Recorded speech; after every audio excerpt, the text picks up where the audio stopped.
정말 믿을 수 없는 일이 벌어졌습니다. 미국 고고학자가 발견한 한 유물로 인해 미국이 발칵 뒤집혔다고 합니다. CNN과 BBC 또한 이 사건을 중점으로 내보내고 있을 정도라고 하죠. 놀라운 건 그것이 700년 전 한국 왕실의 황금 유물이라는 사실입니다. 현재 한국 역사학자들은 긴급 출고까지 하고 있다고 하는데요. 이 모든 과정을 지켜보던 저명한 학자는 이렇게 이야기했다고 합니다. Database of like hundreds of thousands of sequences like this. 대체 무슨 일이 있었던 걸까요? 안녕하세요. 저는 존이라고 합니다. 미국의 평범한 고고학자이죠. 오늘은 제 인생을 완전히 뒤바꾼 그날의 이야기를 들려드리려고 합니다. 믿을 수 없는 한국 유물을 발견한 날을 말이죠. 그날도 저는 여느 때와 다름없이 발굴 현장에서 조심스럽게 흙을 털어내고 있었습니다. 그때 데이비드의 차가운 목소리가 등 뒤에서 들려왔어요. 쓸데없는 것에 시간 낭비한다는 비난이었습니다. 현장 책임자인 데이비드는 항상 저를 못마땅하게 여겼거든요. 제가 동양 문화, 특히 아시아 유물에 관심을 보이는 것이 그의 심기를 건드렸습니다. 그에게 고고학은 유럽과 중동 문명만을 다루는 학문이었으니까요. 특히 아시아, 그 중에서도 한국에 대한 그의 편견은 극도로 심각했어요. 한국은 그에게 역사적 가치가 없는 약소국에 불과했습니다. 한 번은 한국 고분 발굴 보고서를 보며 원시적인 문화라고 비웃던 모습이 생각났어요.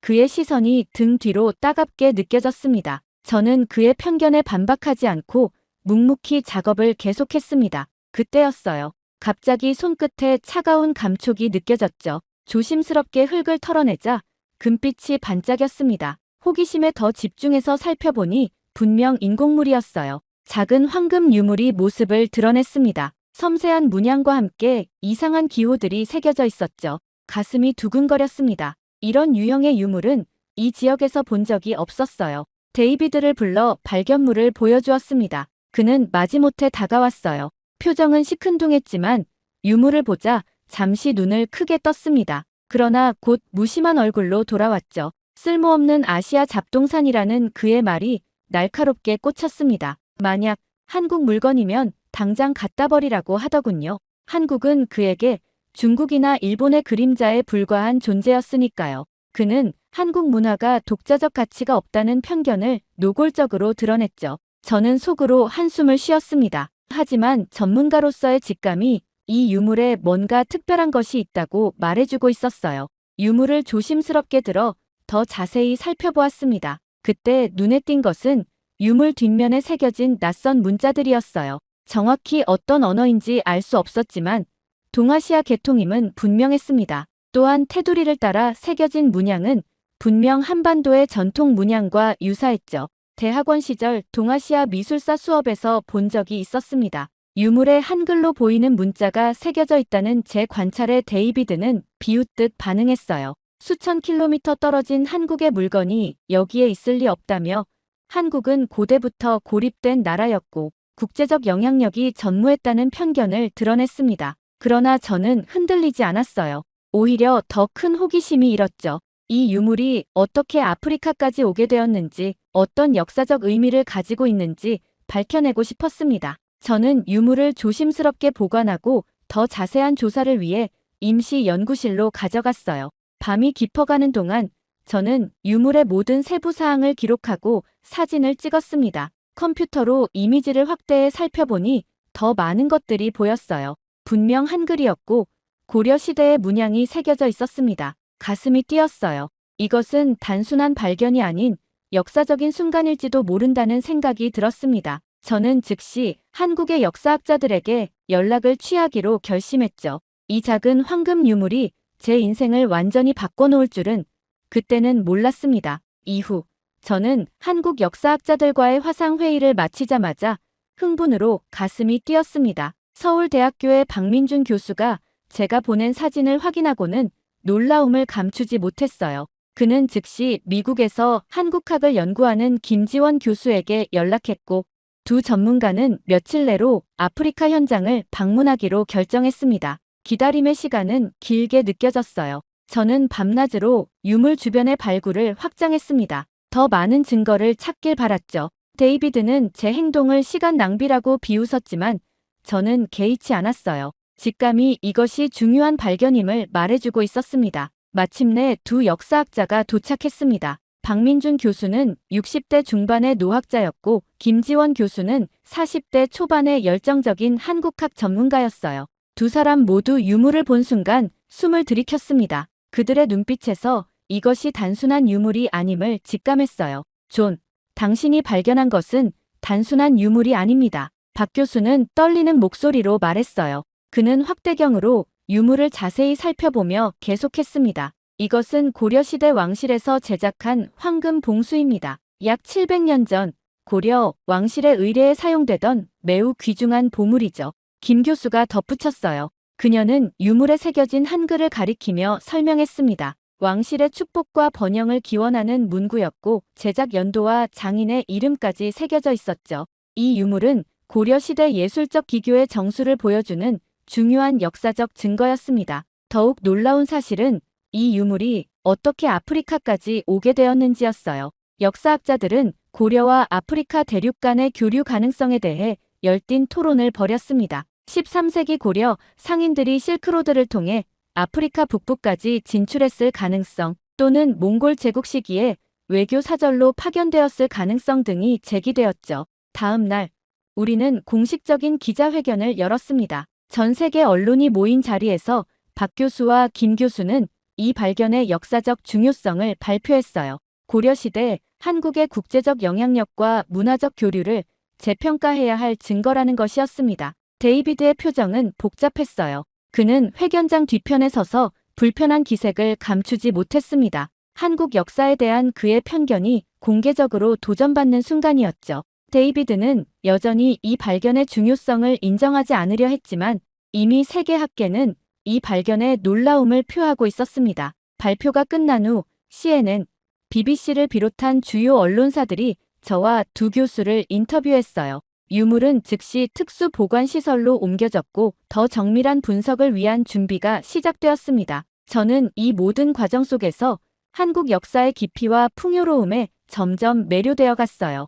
다음 날 아침 일찍 깨어났을 때 제 휴대폰은 쉴 새 없이 울려댔습니다. 미국, 유럽, 아시아 전역의 언론사들이 인터뷰를 요청해왔어요. 어제의 기자회견 이후 우리의 발견은 전 세계 뉴스의 헤드라인을 장식하고 있었습니다. 침대에 기대 앉아 뉴스 앱을 열었죠. CNN의 특보가 가장 먼저 눈에 들어왔습니다. 700년 된 한국 왕실 보물이 아프리카에서 발견되다 역사를 다시 쓰는 놀라운 발견. BBC는 한국의 숨겨진 역사가 드디어 세계에 알려지다라는 헤드라인으로 저희의 발견을 소개했어요. 프랑스 르몽드, 독일 디차이트, 심지어 러시아와 중국 언론들까지 이 소식을 대서특필했습니다. 저는 놀라움을 감출 수 없었어요. 작은 발견이 이토록 큰 반향을 일으키리라고는 예상하지 못했습니다. 발굴 현장에 도착하자 세계 각국에서 온 취재진들이 몰려들었어요. 전날보다 3배는 더 많은 사람들이 모여 있었죠.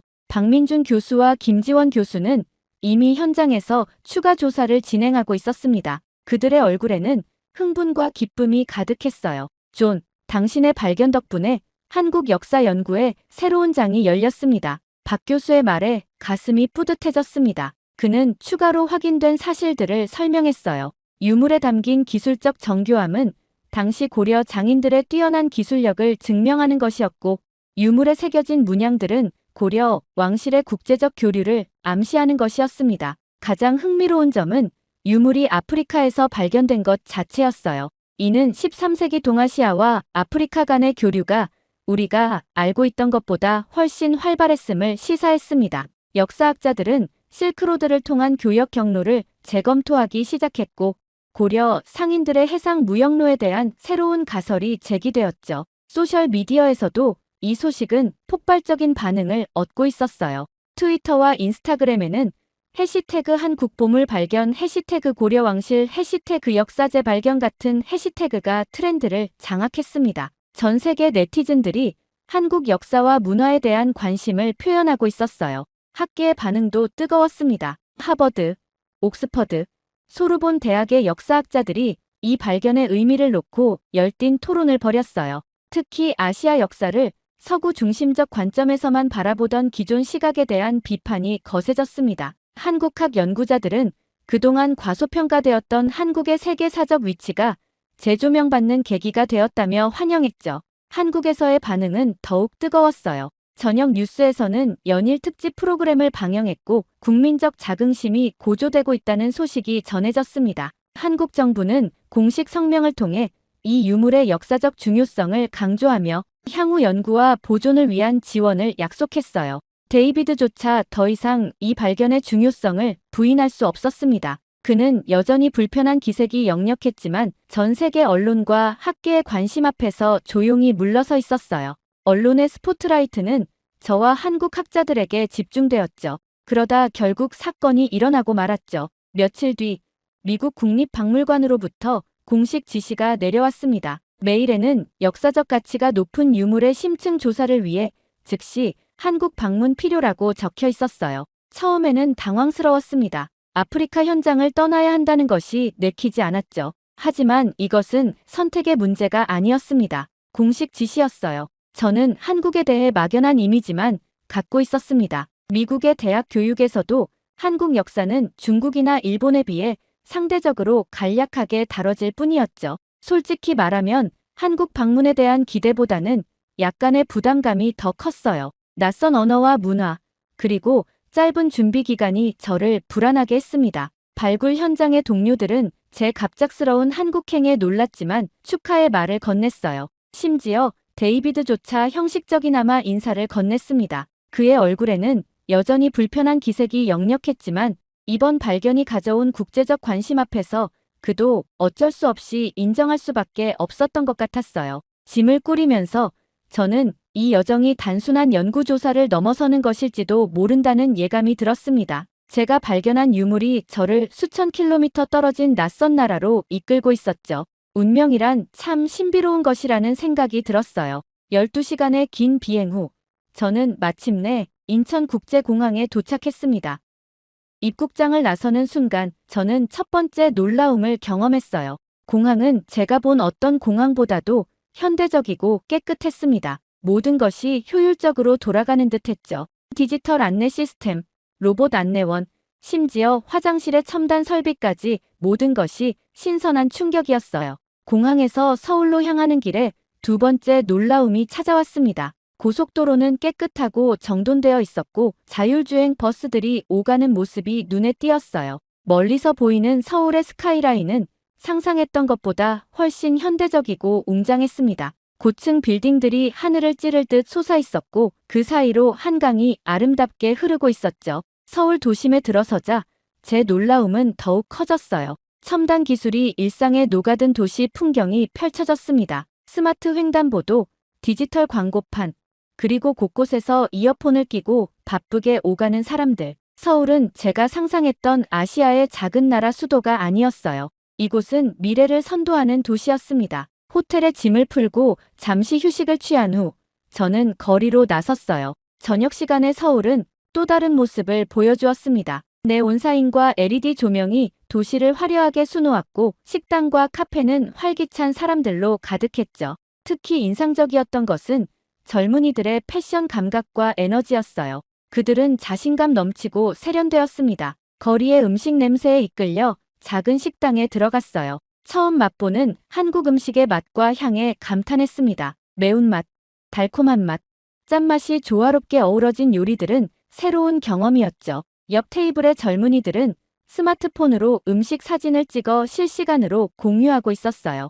기술과 일상이 완벽하게 융합된 모습이었습니다. 호텔로 돌아오는 길에 문득 깨달았어요. 저는 한국에 대해 너무나 무지했습니다. 그동안 가지고 있던 한국에 대한 이미지는 현실과 너무나 달랐죠. 이곳은 전통과 현대가 공존하는 역동적인 나라였습니다. 그리고 저는 이제 막 이 나라의 표면을 긁기 시작했을 뿐이었어요. 다음 날 아침 일찍 국립중앙박물관으로 향했습니다. 박 교수와 김 교수가 저를 기다리고 있었어요. 오늘은 제가 발견한 유물과 관련된 고려시대 유산을 직접 살펴볼 예정이었습니다. 넓고 웅장한 박물관에 들어서자 저절로 숨이 멎는 듯 했어요. 세계 어느 유수 박물관에도 뒤지지 않는 규모와 전시품들이 눈앞에 펼쳐졌습니다. 박 교수의 안내로 고려실로 향했어요. 그곳에서 저는 놀라운 유물들과 마주했습니다. 청자, 금속 공예품, 불교 미술품 등 고려 시대의 예술적 성취를 보여주는 작품들이 빼곡했어요. 특히 청자의 비취색 유약과 섬세한 문양은 기술적으로 당대 세계 최고 수준이었다는 박 교수의 설명에 고개를 끄덕였습니다. 고려 청자는 12세기 송나라 황제가 탐낼 정도로 뛰어난 예술품이었어요. 박 교수의 말에 더욱 관심이 생겼습니다. 제가 발견한 황금 봉수와 유사한 왕실 의뢰용 금속 공예품들도 여럿 전시되어 있었어요. 그 정교함과 예술성에 감탄했습니다. 서양 역사책에서는 거의 다루지 않았던 고려 왕조의 찬란한 문화유산이 눈앞에 펼쳐져 있었죠. 오후에는 국립고궁박물관으로 이동했어요. 조선 왕조의 궁중 문화를 보여주는 이곳에서도 저는 한국의 역사적 깊이를 실감했습니다. 왕실의 예복, 의뢰용 기물, 그리고 정교한 금속 활자들, 특히 세계 최초의 금속 활자 인쇄술이 한국에서 발명되었다는 사실은 큰 충격이었어요. 서양에서는 구텐베르크의 업적으로 알려진 기술이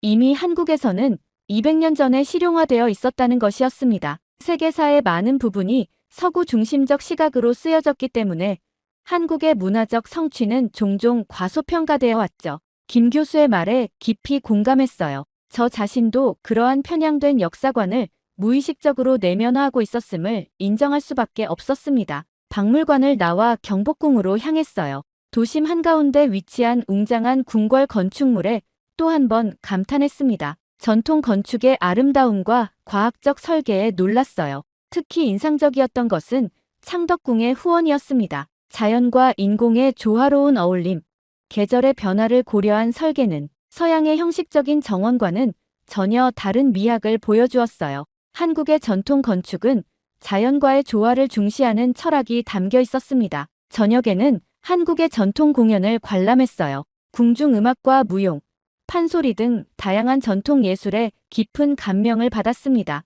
특히 장구와 북, 검은고 등의 전통 악기가 만들어내는 소리는 서양 음악과는 전혀 다른 감성을 전달했어요. 수백 년 동안 이어져 온 예술 전통의 깊이가 느껴졌습니다. 이틀째 되는 날에는 국립과학박물관을 방문했어요. 여기서 고려와 조선시대의 과학기술을 확인할 수 있었습니다. 특히 세종대왕 시기에 만들어진 천문 관측 기구들은 당시 세계 최고 수준의 과학기술을 보여주고 있었어요. 물시계, 해시계, 그리고 세계 최초의 우량계까지 한국의 과학기술은 상상했던 것보다 훨씬 발전되어 있었습니다. 한국인들은 예로부터 실용적인 발명에 뛰어났어요. 특히 농업과 천문학 분야에서요. 박 교수의 설명에 더욱 흥미가 커졌습니다. 한국의 역사는 단순히 중국이나 일본의 그림자가 아닌 독자적인 문화와 기술적 성취를 이룩한 위대한 문명이었어요. 이것은 제가 그동안 알고 있던 세계사의 틀을 근본적으로 재고하게 만드는 경험이었습니다. 저녁 호텔로 돌아오는 길에 서울의 야경을 바라보며 깊은 생각에 잠겼어요. 고층 빌딩들 사이로 보이는 고궁의 모습, 현대와 전통이 조화롭게 공존하는 이 도시는 한국의 정체성을 그대로 보여주는 듯 했습니다. 과거의 위대한 문명을 계승하면서도 미래를 향해 나아가는 역동적인 나라. 저는 이미 이 나라에 깊이 매료되어 있었어요. 그렇게 한국에서의 일주일이 지나는 동안 저는 중대한 결심을 하게 되었습니다. 이 유물은 반드시 한국으로 돌아와야 한다는 확신이 들었어요. 이것은 단순한 고고학적 발견이 아닌 한국 역사의 중요한 조각이었습니다. 그리고 그 조각은 본래의 자리로 돌아가야 했죠. 미국으로 돌아온 저는 즉시 행동에 나섰어요. 먼저 미국 국립박물관에 제 의견을 공식적으로 전달했습니다. 처음에는 다소 냉담한 반응이 돌아왔어요. 유물의 소유권과 관련된 국제법적 문제, 학술적 연구의 필요성 등을 이유로 반환에 소극적인 태도를 보였습니다. 하지만 저는 굽히지 않았어요. 제 다음 행동은 학계에 호소하는 것이었습니다. 고고학 저널에 문화재 반환의 윤리적 당위성이라는 제목의 논문을 발표했어요. 이 논문에서 저는 한국 유물의 역사적 중요성과 문화적 맥락 안에서 연구되어야 하는 필요성을 강조했습니다. 예상보다 많은 학자들이 제 주장에 지지를 표명했어요. 세계 언론과의 인터뷰도 적극적으로 수락했습니다. CNN과의 특별 대담에서 저는 유물의 역사적 가치와 한국 문화유산으로서의 중요성을 강조했어요. 또한 문화재 반환이 국제사회의 윤리적 책임임을 역설했습니다. 이 유물은 한국인들의 정당한 유산입니다. 그것이 우연히 아프리카에서 발견되었다고 해서 그 본질이 바뀌지는 않아요. 한국의 역사와 문화는 너무 오랫동안 세계사에서 간과되어 왔습니다. 이제 우리는 이 오래된 불균형을 바로잡을 기회를 갖게 되었죠. 제 발언은 국제사회에 큰 반향을 일으켰어요. 유네스코는 성명을 통해 문화재 반환의 중요성을 지지했고 여러 국제 학술단체들도 동참했습니다. 특히 프랑스, 영국, 독일 등 과거 식민지 시대의 문화재 반환 문제로 고민하던 국가들의 지지가 이어졌어요. 한국 정부도 적극적으로 나섰습니다. 외교부를 통해 공식적인 반환 요청을 미국 측에 전달했어요. 대통령이 직접 나서서 한국 문화유산의 귀환은 단순한 물건의 이동이 아닌 역사적 정의의 회복이라고 언급했습니다. 전 세계 한국인들도 SNS를 통해 반환 운동에 동참했어요. 예상치 못한 지지는 아프리카 국가들에서도 나타났습니다. 유물이 발견된 지역의 정부는 역사적 문화재는 그 문화적 뿌리가 있는 곳으로 돌아가야 한다는 입장을 표명했어요. 이는 아프리카 국가들 역시 과거 식민지 시대에 유출된 자국, 문화재의 반환을 희망하는 상황과 맞닿아 있었습니다. 학생들의 움직임도 활발했어요. 미국과 유럽의 여러 대학에서 한국 유학생들을 중심으로 문화재 반환 지지 서명 운동이 벌어졌습니다. 이 운동은 곧 일반 학생들까지 확대되었고 캠퍼스 내 문화재 정의 모임이 결성되기도 했어요. 데이비드조차 입장을 바꾸었습니다. 그는 학술지에 기고한 글에서 아시아 문화유산에 대한 서구의 편향된 시각을 재고해야 할 때라고 밝혔어요. 그의 변화는 상징적이었죠. 가장 완고했던 사람마저 역사의 흐름 앞에서는 변할 수 있음을 보여주었습니다. 반환 운동이 점점 더 큰 국제적 지지를 얻어가는 과정에서 저는 전문가로서뿐만 아니라 한 인간으로서 깊은 변화를 경험했어요. 이것은 단순한 학술적 논쟁이 아니었습니다. 역사적 정의와 문화적 존중에 관한 근본적인 문제였죠. 그리고 저는 그 중심에 서 있었습니다. 한국 방문 후 2달이 지났을 무렵 미국 국립박물관 이사회는 마침내 회의를 소집했어요. 그들은 유물 반환 여부를 놓고 투표를 진행했습니다. 결과는 아직 공개되지 않았지만 국제적 여론의 흐름을 볼 때 긍정적인 결과가 나올 것이라 기대했어요. 제 연구실에 앉아 이메일을 확인하던 중 박민준 교수로부터 온 메시지를 발견했습니다. 그는 한국 국민들이 보내는 감사의 마음을 전했어요. 또한 유물 반환이 성사될 경우 서울에서 열릴 특별 환영식에 저를 초대한다는 내용도 있었습니다. 그리고 마침내 그날이 왔습니다. 미국 국립박물관은 한국 유물의 영구 반환을 공식 발표했어요. 저는 보물과 함께 한국으로 향하는 비행기에 올랐습니다. 비행기 안에서 유물을 바라보며 가슴이 벅차올랐어요. 우연히 시작된 이 여정이 이제 의미 있는 결실을 맺고 있었습니다. 인천공항에 도착하자 문화재청 관계자들과 박물관 학예사들이 마중 나와 있었어요.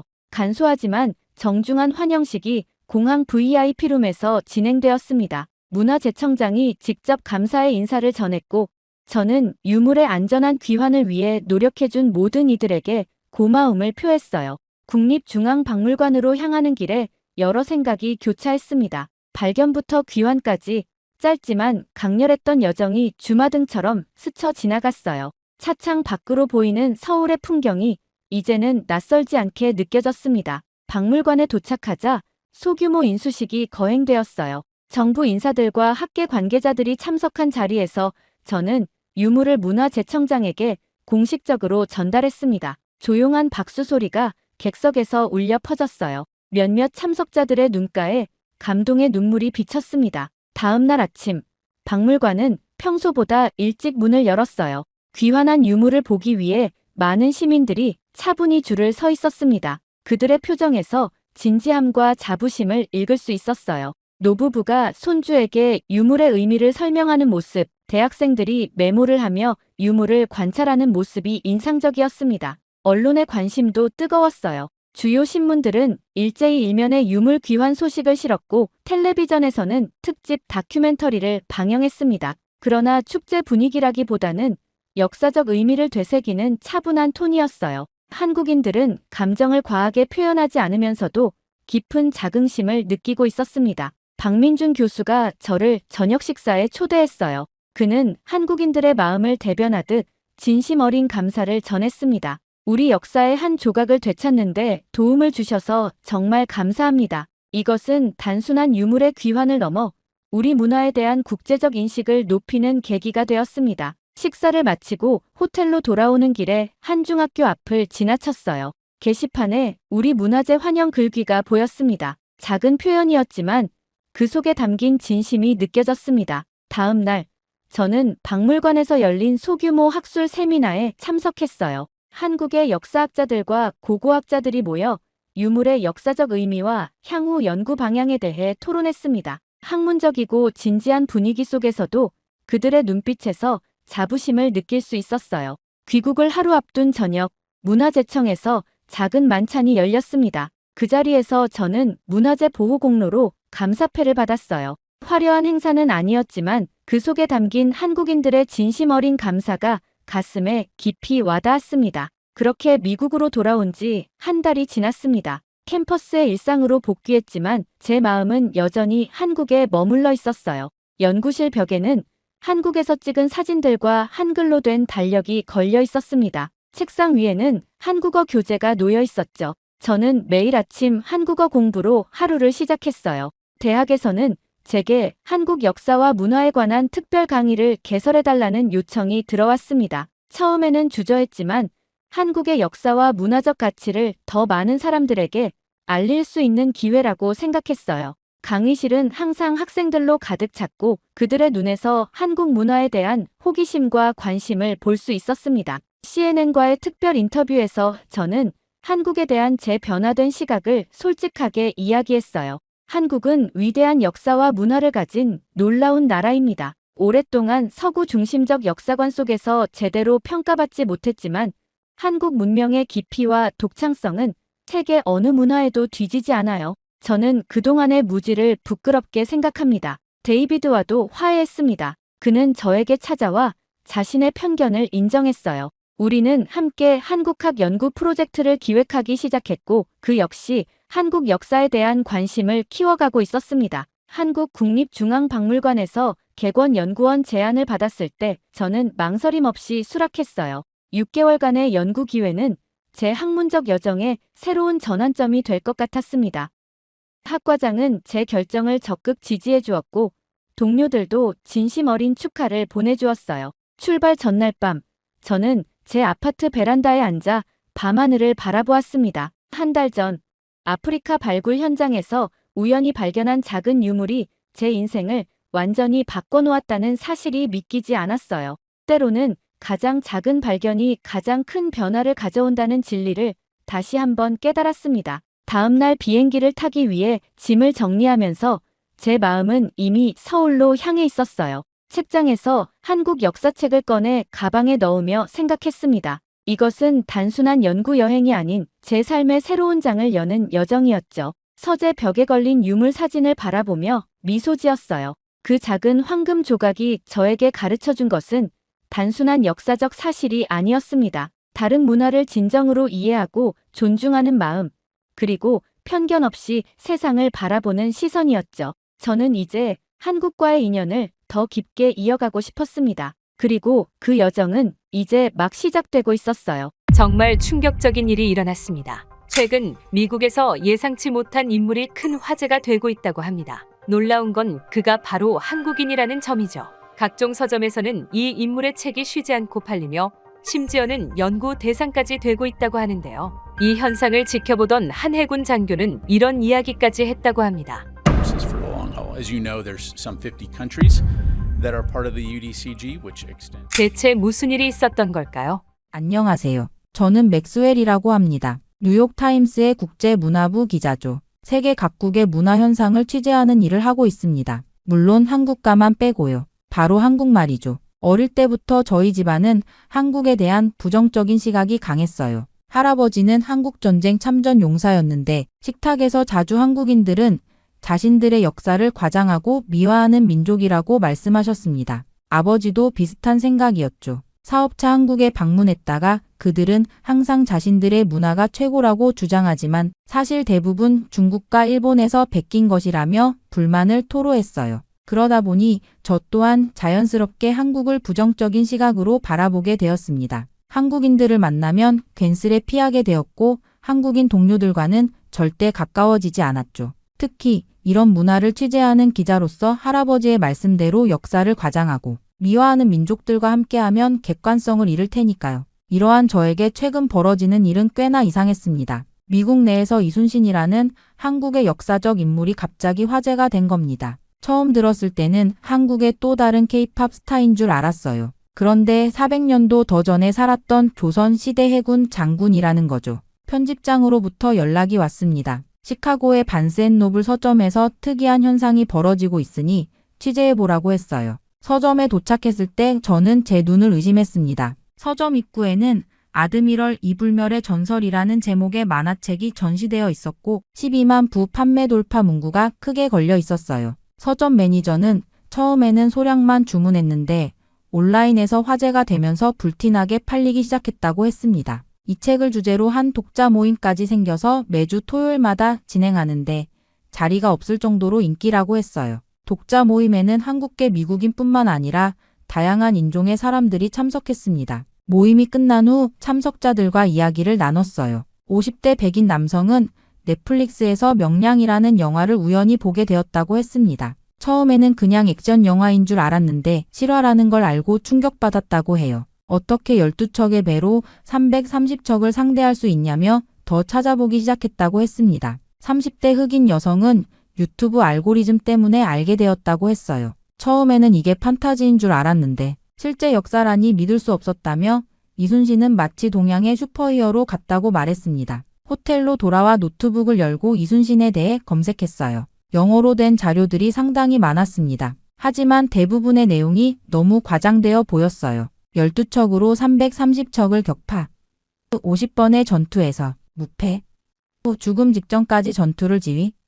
말도 안 되는 이야기였습니다. 다음 날 저는 서점 직원에게 이순신에 관한 책들이 정말 잘 팔리는지 물었습니다. 직원은 최근에는 해군 역사나 전략에 관심 있는 사람들이 많이 찾는다고 했어요. 특히 해군사관학교 학생들이 자주 구매해가는 편이라고 했습니다. 뭔가 이상했어요. 왜 미국 해군사관학교 학생들이 조선의 해군 장군에 관심을 가질까요? 호기심이 생겼습니다. 이순신이라는 인물은 한국인들이 역사를 과대 포장해서 만든 허구적인 영웅일 것이다. 이것이 제 확신이었어요. 하지만 이상하게도 그 확신에 조금씩 균열이 생기기 시작했습니다. 더 깊이 파고들어야겠다고 마음먹었습니다. 다음 행선지는 워싱턴 D.C.의 해군 전략 세미나였어요. 워싱턴 D.C.에 도착한 저는 조지타운 대학교에서 열리는 해군 전략 세미나로 향했습니다. 솔직히 이 세미나가 제 호기심을 완전히 해소해줄 거라는 기대는 크지 않았어요. 아마도 서양 중심적인 해군 전략 이야기가 대부분일 테니까요. 세미나장에 들어서자 예상보다 많은 인원이 자리를 채우고 있었습니다. 군복을 입은 현역 해군 장교들도 여럿 보였어요. 오늘의 강연자는 마이클 브레너 교수였습니다. 그는 하버드에서 해군 역사를 가르치는 저명한 학자였죠. 브레너 교수는 화면에 두 인물의 사진을 띄웠습니다. 한쪽은 익숙한 얼굴이었죠. 영국의 호레이쇼 넬슨 제독이었습니다. 다른 한쪽은 제가 최근 자료에서 봤던 이순신 장군의 초상화였어요. 브레너 교수의 첫마디가 저를 깜짝 놀라게 했습니다. 역사상 가장 위대한 해군 사령관은 누구일까요? 많은 서양 역사가들은 넬슨을 꼽습니다. 하지만 저는 오늘 여러분에게 넬슨보다 더 뛰어난 해군 지휘관이 있었다고 주장하려 합니다. 바로 한국의 이순신 장군입니다. 세미나실에서 웅성거림이 일었어요. 저도 몸을 앞으로 기울였습니다. 이게 무슨 소리지? 서양 학자가 서양의 해군 영웅보다 동양의 장군을 더 높이 평가한다고? 브레너 교수는 이어서 설명했습니다. 넬슨은 트라팔가르 해전에서 33척으로 41척을 물리쳤습니다. 물론 놀라운 승리였죠. 하지만 이순신은 명량해전에서 단 12척으로 일본 함대 330척을 상대했습니다. 수적 열세는 1대 10이 아니라 1대 27이었어요. 어떤 해전사에서도 이런 압도적인 열세를 극복한 사례는 찾아볼 수 없습니다. 브레너 교수는 조선의 판옥성과 일본의 전선구조, 명량 해협의 지형과 조류, 이순신의 전술에 대해 상세히 설명했어요. 프로젝터에는 해전 시뮬레이션까지 나왔습니다. 교수는 말을 이어갔습니다. 이순신은 단순히 운이 좋았던 것이 아닙니다. 그는 철저한 사전 준비, 지형 활용, 그리고 뛰어난 리더십으로 불가능한 승리를 만들어냈습니다. 넬슨이 영국 해군의 지원을 받았던 반면 이순신은 자국 정부의 박해까지 견디며 싸웠습니다. 저는 메모를 하면서도 머릿속이 복잡했어요. 이 내용이 과장된 것이 아닐까? 한국인들이 자국 영웅을 미화한 것을 서양 학자가 그대로 받아들인 것은 아닐까? 하지만 브레너 교수는 명백한 사료와 객관적인 분석을 제시하고 있었습니다. 이어진 질의응답 시간에 한 해군 장교가 물었습니다. 교수님, 그렇다면 현대해군 전략에 이순신의 전술이 주는 시사점은 무엇입니까? 브레너 교수는 미소를 지으며 대답했어요. 뛰어난 전략은 시대를 초월합니다. 이순신의 지형 활용법, 심리전, 그리고 절대적 열세 상황에서의 리더십은 오늘날에도 귀중한 교훈입니다. 실제로 미 해군 사관학교에서는 최근 이순신의 전투를 케이스 스터디로 추가했습니다. 세미나가 끝나고 사람들이 흩어지는 동안 저는 자리에 앉아 생각에 잠겼습니다. 제 확신이 흔들리고 있었어요. 만약 브레너 교수의 말이 사실이라면, 만약 이순신이 정말 그런 위대한 장군이었다면, 이전에 가졌던 편견이 잘못된 것이었을까요? 호텔로 돌아와 브레너 교수가 언급한 자료들을 확인해 보았습니다. 이순신의 전투 기록, 당시 일본과 조선의 국제 정세, 임진왜란의 전개 과정, 모든 것이 교수의 말과 일치했어요. 저는 침대에 누워 천장을 바라보며 중얼거렸습니다. 설마 이게 다 사실이라고? 그렇게 뉴욕으로 돌아온 저는 이순신에 관한 특집 기사를 쓰기로 결심했습니다. 세미나에서 들은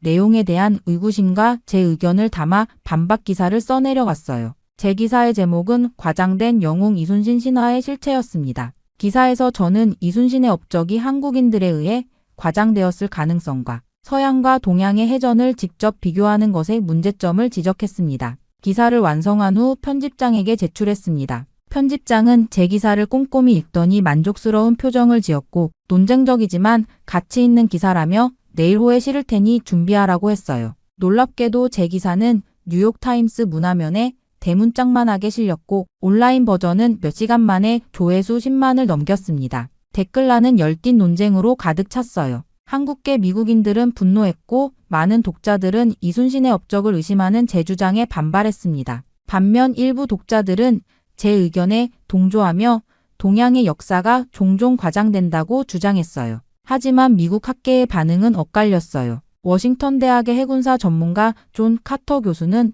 제게 이메일을 보내 제 기사에 동의한다고 했습니다. 이순신이 넬슨보다 위대한 지휘관이었다는 주장은 경강부회라며 동양과 서양의 해전 환경은 완전히 달랐고 직접적인 비교는 어렵다는 의견이었어요. 다른 학자들도 비슷한 의견을 보내왔어요. 일부는 제 주장을 지지하며 이순신의 업적이 과장되었을 가능성이 크다고 했습니다. 그러나 브레너 교수를 비롯한 일부 학자들은 제 기사에 강력히 반발하며 이순신의 업적은 역사적 사료로 확인된 사실이라고 반박했어요. 그런가 하면 CNN, MBC 같은 주요 방송사에서 인터뷰 요청이 쏟아졌습니다. 논쟁적인 제 기사가 미디어의 주목을 받게 된 것이죠. 저는 갑작스러운 논란에 당황하면서도 이 기회를 통해 제 주장을 더 명확히 할 수 있을 거라 생각했어요. 어느 날 오후 편집장이 제 사무실로 찾아왔습니다. 그는 들뜬 표정이었어요. 제 기사가 대박이라며 회사 메일함에 독자 반응이 끊임없이 들어오고 있다고 했습니다. 이렇게 큰 반향을 일으킨 기사는 오랜만이라며 여기서 멈추지 말고 더 깊이 파고들자는 제안이었죠. 저는 의아한 표정으로 편집장을 바라봤어요. 그는 이 주제가 지금 핫하니 직접 한국에 가서 확인해보라고 제안했습니다. 이순신 장군이 전투했던 실제 현장들을 방문하고 더 깊은 취재를 해오라는 것이었죠. 회사에서 모든 경비를 지원하겠다고 했어요. 한순간 머릿속이 복잡해졌습니다. 한국이라니요? 솔직히 저는 한국에 가본 적이 없었어요. 그저 할아버지와 아버지에게서 들은 이야기, 그리고 서구 중심적인 교육을 통해 형성된 편견만 가지고 있을 뿐이었죠. 편집장은 이것이 기회라며 이 이야기의 진실을 파헤치라고 말했습니다. 만약 이순신이 정말 위대한 해군 지휘관이라면 그 현장에서 확인할 수 있을 것이고 그게 아니라면 제가 그 진실을 밝힐 수 있다고 했어요. 편집장의 말에 저는 결심했습니다. 가보자. 이 기회에 한국에 가서 실제로 확인해보자. 만약 이순신이 과장된 영웅일 뿐이라면 그 진실을 밝힐 수 있을 거예요. 저는 제 정보원들에게 연락하여 한국 방문을 준비했습니다. 짐을 싸면서 저는 속으로 다짐했어요. 이것이 거짓임을 밝히겠다. 아버지에게서 들은 이야기, 학교에서 배운 서양 중심의 역사관, 그리고 제 마음 깊숙이 자리 잡은 편견이 여전히 저를 지배하고 있었습니다. 하지만 한편으로는 진실이 무엇이든 정직하게 보도하겠다는 기자로서의 양심도 있었어요. 이후 한국행 비행기에서 내리자마자 저를 덮친 것은 정체 모를 설렘이었습니다. 이 나라에서 진실을 밝혀내겠다는 결심으로 왔지만 낯선 땅에 대한 호기심도 컸어요. 인천국제공항은 제 예상과 달리 현대적이고 깔끔했습니다. 공항 로비에서 저를 기다리고 있던 사람은 해군사 전문가 박윤성 박사였어요. 편집장이 미리 연락해둔 현지 가이드였습니다. 맥스웰 씨, 한국에 오신 것을 환영합니다. 이번 취재 여정에 도움이 되도록 최선을 다하겠습니다. 박 박사는 유창한 영어로 저를 맞이했어요.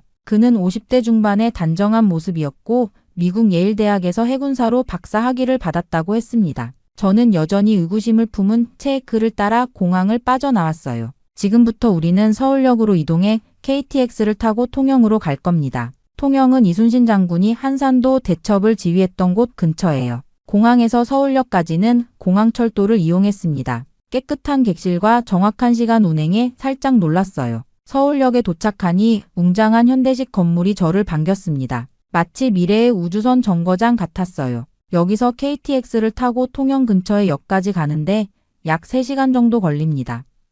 KTX에 탑승하자 또 한 번 놀랐습니다. 넓고 편안한 좌석, 깔끔한 객실, 그리고 무엇보다 빠른 속도가 인상적이었어요. 창밖으로 빠르게 지나가는 한국의 풍경을 보며 생각했습니다. 한국의 초고속 열차 시스템은 미국보다 앞서 있네요. 정말 놀랍습니다. 박 박사는 미소를 지으며 고개를 끄덕였어요. 한국은 빠르게 발전한 나라입니다. 1950년대만 해도 전쟁으로 폐허였지만 이제는 세계적인 기술 강국이 되었죠. 여행 중 저는 이순신에 대한 제 생각을 솔직히 털어놨습니다. 그의 업적이 과장된 것 같다고요. 예상과 달리 박 박사는 불쾌해하지 않았어요. 맥스웰 씨 의심은 건강한 학문적 태도입니다. 직접 보고 판단하시면 됩니다. 제가 역사적 사실과 장소만 안내해드리겠습니다. 그의 평온한 반응이 의외였습니다. 한국인들은 자국 영웅에 대한 비판에 민감할 거라 생각했는데 박 박사는 달랐어요. 통영에 도착한 것은 오후였습니다. 작지만 아름다운 항구 도시였어요.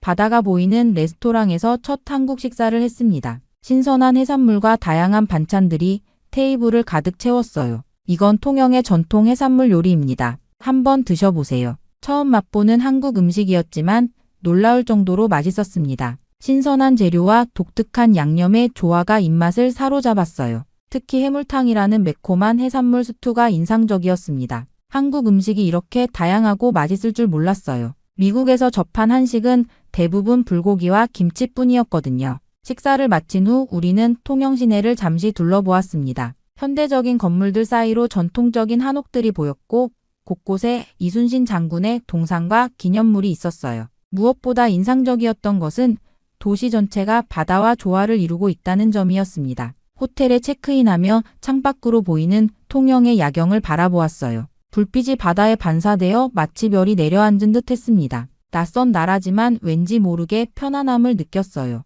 다음 날 아침 일찍 눈을 떴습니다. 창밖으로 보이는 통영의 아침 풍경이 상쾌했어요. 오늘은 한산도로 향하는 날이었습니다. 이순신 장군의 가장 유명한 전투 중 하나인 한산도. 대첩이 벌어진 현장을 직접 볼 생각에 왠지 모를 긴장감이 돌았어요. 호텔 로비에서 박 박사를 만났습니다. 그는 이미 오늘의 일정표와 관련 자료들을 준비해 놓고 있었어요. 오늘은 한산도로 가서 한산도 대첩의 현장을 살펴볼 예정입니다. 배를 타고 가야 하니 멀미약을 챙기셨나요? 통영항에서 우리는 작은 배를 타고 한산도로 향했습니다. 맑은 하늘 아래 반짝이는 바다를 가르며 나아가는 모습이 평화롭게 느껴졌어요. 그런데 이곳에서 400년 전에 치열한 해전이 벌어졌다니 상상이 잘 되지 않았습니다. 한산도에 도착해 우리는 먼저 전망대로 향했어요. 그곳에서 바라본 한산도 해협의 전경은 그야말로 장관이었습니다. 넓지만 양쪽이 섬으로 둘러싸인 특이한 지형이었어요. 여기가 바로 한산도 대첩이 벌어진 곳입니다.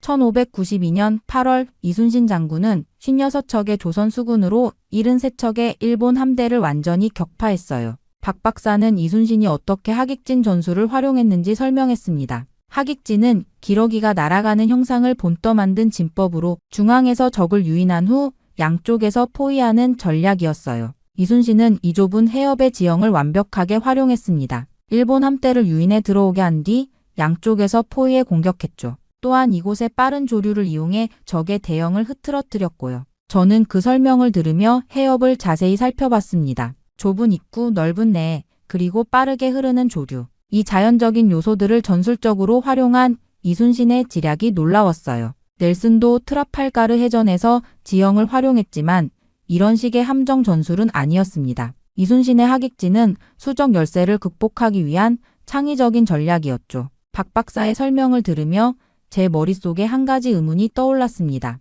넬슨은 영국이라는 강대국의 전폭적인 지원을 받았을 텐데 이순신은 어땠나요? 박 박사는 깊은 한숨을 내쉬었습니다. 이순신은 오히려 자국 정부의 박해를 받았습니다. 임진왜란 중에도 그는 모함을 받아 백의종군했고 심지어 고문까지 당했어요. 그럼에도 나라가 위험에 처하자 다시 수군을 이끌었죠. 그 말을 듣는 순간 제 마음에 무언가가 깊이 와닿았습니다. 넬슨은 강대국의 지원을 받았지만 이순신은 조선 내부의 정치적 박해 속에서도 승리를 만들어냈다는 사실이 새롭게 다가왔어요. 우리는 이후 한산도 이충무공 유적지를 방문했습니다. 그곳에는 이순신의 지휘소가 있었던 자리와 전시관이 있었어요. 전시관에는 당시 사용된 무기들과 함선 모형, 그리고 이순신이 남긴 문서들이 전시되어 있었습니다. 특히 이순신이 쓴 난중일기의 복제본을 보며 깊은 인상을 받았어요. 전쟁 중에도 매일일기를 쓴 그의 철저함과 전투 전날의 심경이 담긴 글귀들이 제 마음을 움직였습니다. 해가 질 무렵 우리는 한산도에서의 일정을 마치고 통영으로 돌아왔습니다. 배 위에서 바라본 저녁 노을이 바다를 붉게 물들이는 모습이 장관이었어요. 호텔로 돌아오는 길에 저는 생각에 잠겼습니다. 오늘 본 것들이 제 기존의 편견과 많이 달랐어요. 이순신의 전략, 그가 처한 상황, 그의 인간적인 면모까지. 제가 알던 이순신과는 너무 달랐습니다. 다음 날 아침 한산도에서의 경험이 여전히 제 마음에 남아 있었습니다. 호텔 아침 식사 중에 박 박사가 오늘의 일정을 설명했어요. 오늘은 진도로 이동해 명량해전이 벌어진 울돌목을 방문할 예정입니다. 한산도 대첩도 놀라웠지만 명량해전은 그야말로 기적과도 같은 전투였죠. 진도로 가는 길은 꽤 멀었지만 창밖으로 펼쳐지는 한국의 남해안 풍경이 아름다워 지루할 틈이 없었어요. 차 안에서 박 박사는 명량해전의 배경을 설명했습니다. 한산도 대첩 이후 조선 조정의 내부 분열로 이순신은 모함을 받아 감옥에 갇혔어요. 그 사이 원균이라는 장수가 수군을 지휘하다 대패했고 조선의 수군은 거의 전멸 상태가 되었습니다. 국가적 위기 상황에서 이순신은 다시 수군 통제사로 복귀했지만 남은 배는 겨우 12척뿐이었죠. 저는 그 말을 듣고 깜짝 놀랐습니다. 그런 절망적인 상황에서 싸웠다는 건가요? 네, 더욱 놀라운 것은 당시 일본 함대의 규모였습니다. 무려 330척이었어요. 거의 1대 30의 비율이었죠. 도착한 울돌목은 제가 상상했던 것보다 훨씬 좁고 급류가 세찬 곳이었습니다. 바닷물이 좁은 해협을 통과하면서 만들어내는 소용돌이가 인상적이었어요. 이곳이 명량해협, 일명 울돌목입니다. 울다라는 말은 한국어로 우는 것을 의미해요. 물살이 너무 세서 마치 바다가 우는 것 같다고 해서 붙여진 이름입니다. 우리는 해협이 내려다 보이는 관망대에 올라 전체적인 지형을 살펴봤습니다. 박 박사가 지도를 펼쳐 당시 전투 상황을 설명했어요. 이순신은 이 좁은 해협의 특성을 완벽하게 활용했습니다. 조류가 가장 빠른 시간에 맞춰 전투를 시작했고 일본 함대가 한꺼번에 들어오지 못하게 했죠. 그리고 조선 수군의 주력 무기인 함포를 최대한 활용해 거리를 유지한 채 공격했습니다. 저는 바다의 흐름을 관찰하면서 이순신의 전술을 상상해 보았어요. 빠른 조류와 좁은 해협이 어떻게 수적 열세를 극복하는데 도움이 되었는지 이해할 수 있었습니다. 그런데 당시 이순신의 심리 상태는 어땠을까요? 12척으로 330척을 상대한다는 건 무모한 도전 아니었나요? 박 박사는 미소를 지으며 이순신의 유명한 말을 인용했습니다. 명량해전 전에 이순신은 왕에게 이런 보고를 올렸습니다. 지금 신에게는 아직 12척의 배가 있어옵니다. 절망적인 상황에서도 포기하지 않고 나라를 지키려 했던 그의 결연한 의지가 담긴 말이죠. 그 말을 듣는 순간 제 가슴에 뭔가가 울렸습니다. 단순한 군사적 천재를 넘어 이순신의 리더십과 애국심이 느껴졌어요. 또한 이순신은 전투 직전 부하들에게 필사즉생, 필생즉사라는 말을 했습니다. 죽기로 마음먹으면 살 것이고 살고자 하면 죽을 것이다 라는 뜻이죠. 그리고 자신이 탄 배를 선두에 두고 직접 지휘했습니다. 울돌목의 기념관에서 명량해전을 재현한 영상을 보며 저는 이순신이 어떤 사람이었는지 더 깊이 이해하게 되었어요. 그는 단순한 전쟁 영웅이 아니었습니다. 절망적인 상황에서도 희망을 잃지 않고 부하들에게 용기를 불어넣으며 자신의 목숨을 걸고 앞장섰던 진정한 리더였습니다. 그렇게 한국에서의 마지막 일정으로 우리는 아산에 위치한 현충사와 충무공 이순신 기념관을 방문했습니다. 울돌목의 경험 이후 저는 이순신의 인간적인 면모에 더 관심을 갖게 되었어요. 그가 어떤 사람이었는지, 어떤 삶을 살았는지 알고 싶었습니다. 현충사는 조용하고 엄숙한 분위기였어요. 이곳은 국가가 이순신을 기리기 위해 세운 사당으로 많은 한국인들이 찾아와 존경을 표하고 있었습니다. 기념관으로 향하는 길에 예상치 못한 광경을 목격했어요. 단체로 방문한 군인들이 있었는데 박 박사의 설명으로는 미국 해군 사관학교 견학단이었습니다. 미국 해군도 이순신을 연구하나요? 저는 놀라움을 감추지 못했어요. 네, 최근에는 전 세계 해군 장교들이 이순신의 전략과 리더십을 연구합니다. 미국, 영국, 프랑스, 러시아, 심지어 일본에서도 해군 장교들이 이곳을 방문해요. 기념관 내부에 들어서니 다양한 국적의 방문객들이 이순신의 전시물을 관람하고 있었습니다. 특히 외국 군인들의 방문이 눈에 띄었어요. 그들은 진지한 표정으로 이순신의 전투 기록과 전략을 살펴보고 있었습니다. 우연히 만난 미국 해군 사관학교의 토마스 클라크 교수와 짧은 인터뷰를 할 기회가 있었어요. 그는 미 해군의 전략 분석 전문가였습니다. 저희 학교에서는 이순신 장군의 리더십과 전략을 정규 교과 과정에 포함시켰습니다. 특히 극한의 상황에서 보여준 그의 결단력과 혁신적인 전술은 현대 군사 교육에서도 최고의 교과서라고 할 수 있죠. 클라크 교수는 이순신의 명량해전 전략이 현대 해군 전술 발전에도 영향을 미쳤다고 설명했어요. 소수의 함대로 우세한 적을 상대하는 비대칭 전략이 특히 중요하게 연구된다고 했습니다. 호텔로 돌아와 저는 지금까지 수집한 자료와 경험을 토대로 새로운 기사를 작성했어요. 제목은 이순신 전 세계가 주목하는 군사적 천재였습니다. 이번 기사에서는 제가 직접 보고 느낀 이순신의 진정한 위대함을 담아내려 했어요. 한국에 오기 전에 제 회의적인 태도가 얼마나 잘못되었는지 솔직하게 인정했습니다. 기사를 편집장에게 보내자 즉각적인 응답이 왔어요. 편집장은 제 기사를 뉴욕타임스 1호판 특집으로 실을 것이라고 했습니다. 몇 시간 후 더 놀라운 소식이 들려왔어요. CNN, BBC, 알자지라 등 세계 주요 언론들이 제 기사를 인용하고 싶다는 요청을 보내왔다는 것이었죠. 박 박사에게 이 소식을 전하자 그는 기뻐하면서도 담담했습니다. 사실 이순신은 오래전부터 군사 전문가들 사이에서는 높이 평가받아 왔어요. 다만 대중적으로 널리 알려지지 않았을 뿐이죠. 이제 맥스웰 씨의 기사 덕분에 서양에서도 이순신에 대한 재조명이 시작될 것 같네요. 다음 날 온라인판 기사의 반응을 확인하고 또 한 번 놀랐습니다. 코멘트 섹션에는 전 세계 독자들의 열띤 반응이 쏟아지고 있었어요. 많은 사람들이 이순신의 업적을 새롭게 알게 되었다며 감사를 표했고 일부 군사 전문가들은 더 깊은 연구의 필요성을 언급했습니다. 특히 서양의 역사학자들 사이에서 이순신에 대한 학술적 관심이 높아지는 것이 느껴졌어요. 몇몇 대학에서는 이순신에 관한 특별 강연 요청이 왔고 군사 관련 학회에서는 이순신의 전략에 관한 세미나 개최 계획이 발표되었습니다. 한국을 떠나기 전날 저는 인천 앞바다가 내려다 보이는 카페에 앉아 생각에 잠겼습니다. 제가 처음 한국에 왔을 때의 의심 많고 편견에 사로잡혔던 모습이 부끄러웠어요. 이제 저는 이순신이라는 인물의 진정한 위대함을 깨달았고 그 사실을 전 세계에 알리는 작은 계기가 되었다는 사실의 보람을 느꼈습니다.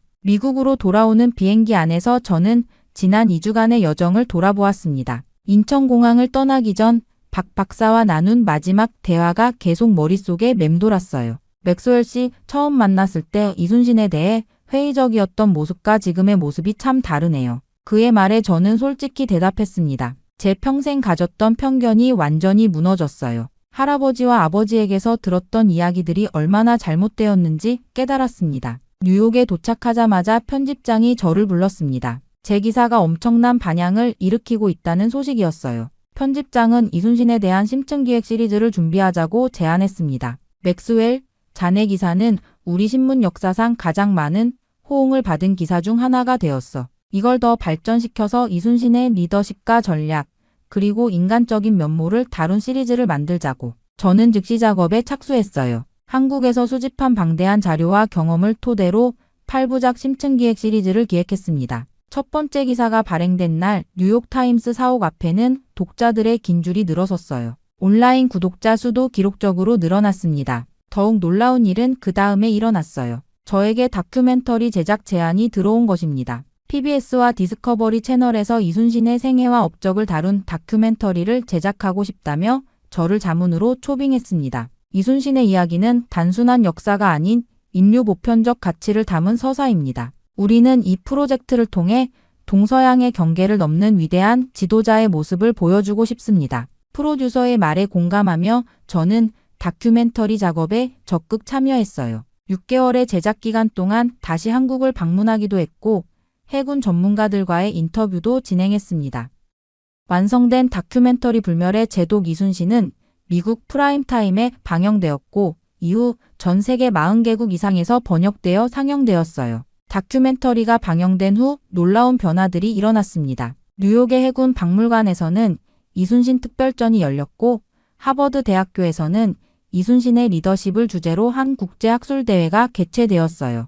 영국 그리니치 해양박물관에서도 이순신과 넬슨을 비교하는 전시회가 열렸습니다. 한 해가 지난 후 저는 이순신 시리즈의 마지막 기사를 작성했습니다. 제목은 이순신 세계가 기억해야 할 영웅이었어요. 기사의 마지막 문장에 제 모든 생각과 감정을 담았습니다. 이순신의 용기, 헌신, 전략은 단순히 한국가의 자랑이 아니라 전 세계인이 기억해야 할 인류의 유산이다. 그의 이야기는 우리에게 불가능해 보이는 상황에서도 포기하지 않는 의지와 조국과 민족을 위한 무조건적인 사랑이 얼마나 위대한 힘을 발휘할 수 있는지 보여준다. 어쩌면 이런 가치야말로 지금 이 혼란스러운 세상에 가장 필요한 것인지도 모른다. 이 기사는 출간 직후 전 세계 언론에서 인용되며 더 큰 반향을 일으켰습니다. 하지만 이런 명성보다 더 값진 것은 제가 편견을 극복하고 진실을 발견했다는 사실이었어요. 몇 주 후 뜻밖의 편지 한 통을 받았어요. 할아버지가 한국전에서 만났던 한국인 참전용사의 가족으로부터 온 편지였습니다.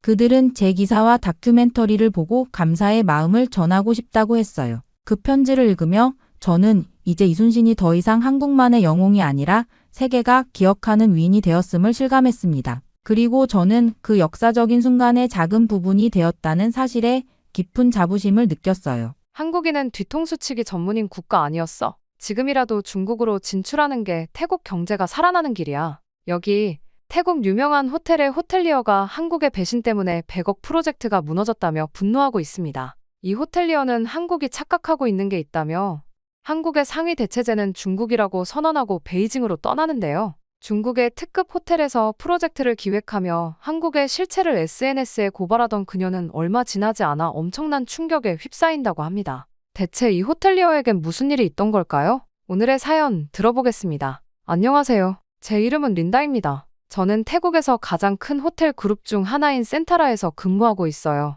그리고 저희 아버지는 여러 개의 호텔을 거느린 그룹 회장으로 아버지를 보고 자란 덕인지 어릴 때부터 호텔리어의 꿈을 키워왔는데 그 시작은 아주 특별했습니다. 한국인 때문이었거든요. 제가 12살 때였어요. 아버지께서 운영하시는 호텔 로비에 앉아있던 저는 전 세계 각지에서 온 손님들을 바라보고 있었죠. 그때 한 한국인 할머니께서 길을 잃어 당황해하시는 모습이 보였어요. 저는 용기를 내어 다가갔습니다. 할머니, 제가 도와드릴까요? 저는 서툰 영어로 대화를 나누며 할머니를 객실까지 모셨습니다. 할머니는 떠나시기 전날 저에게 작은 선물을 주셨어요. 둥글둥글하고 예쁜 한국 전통 부채였는데 거기에 있는 쪽지엔 이런 글이 적혀 있었습니다. 당신의 친절함이 세상을 더 아름답게 만들어요.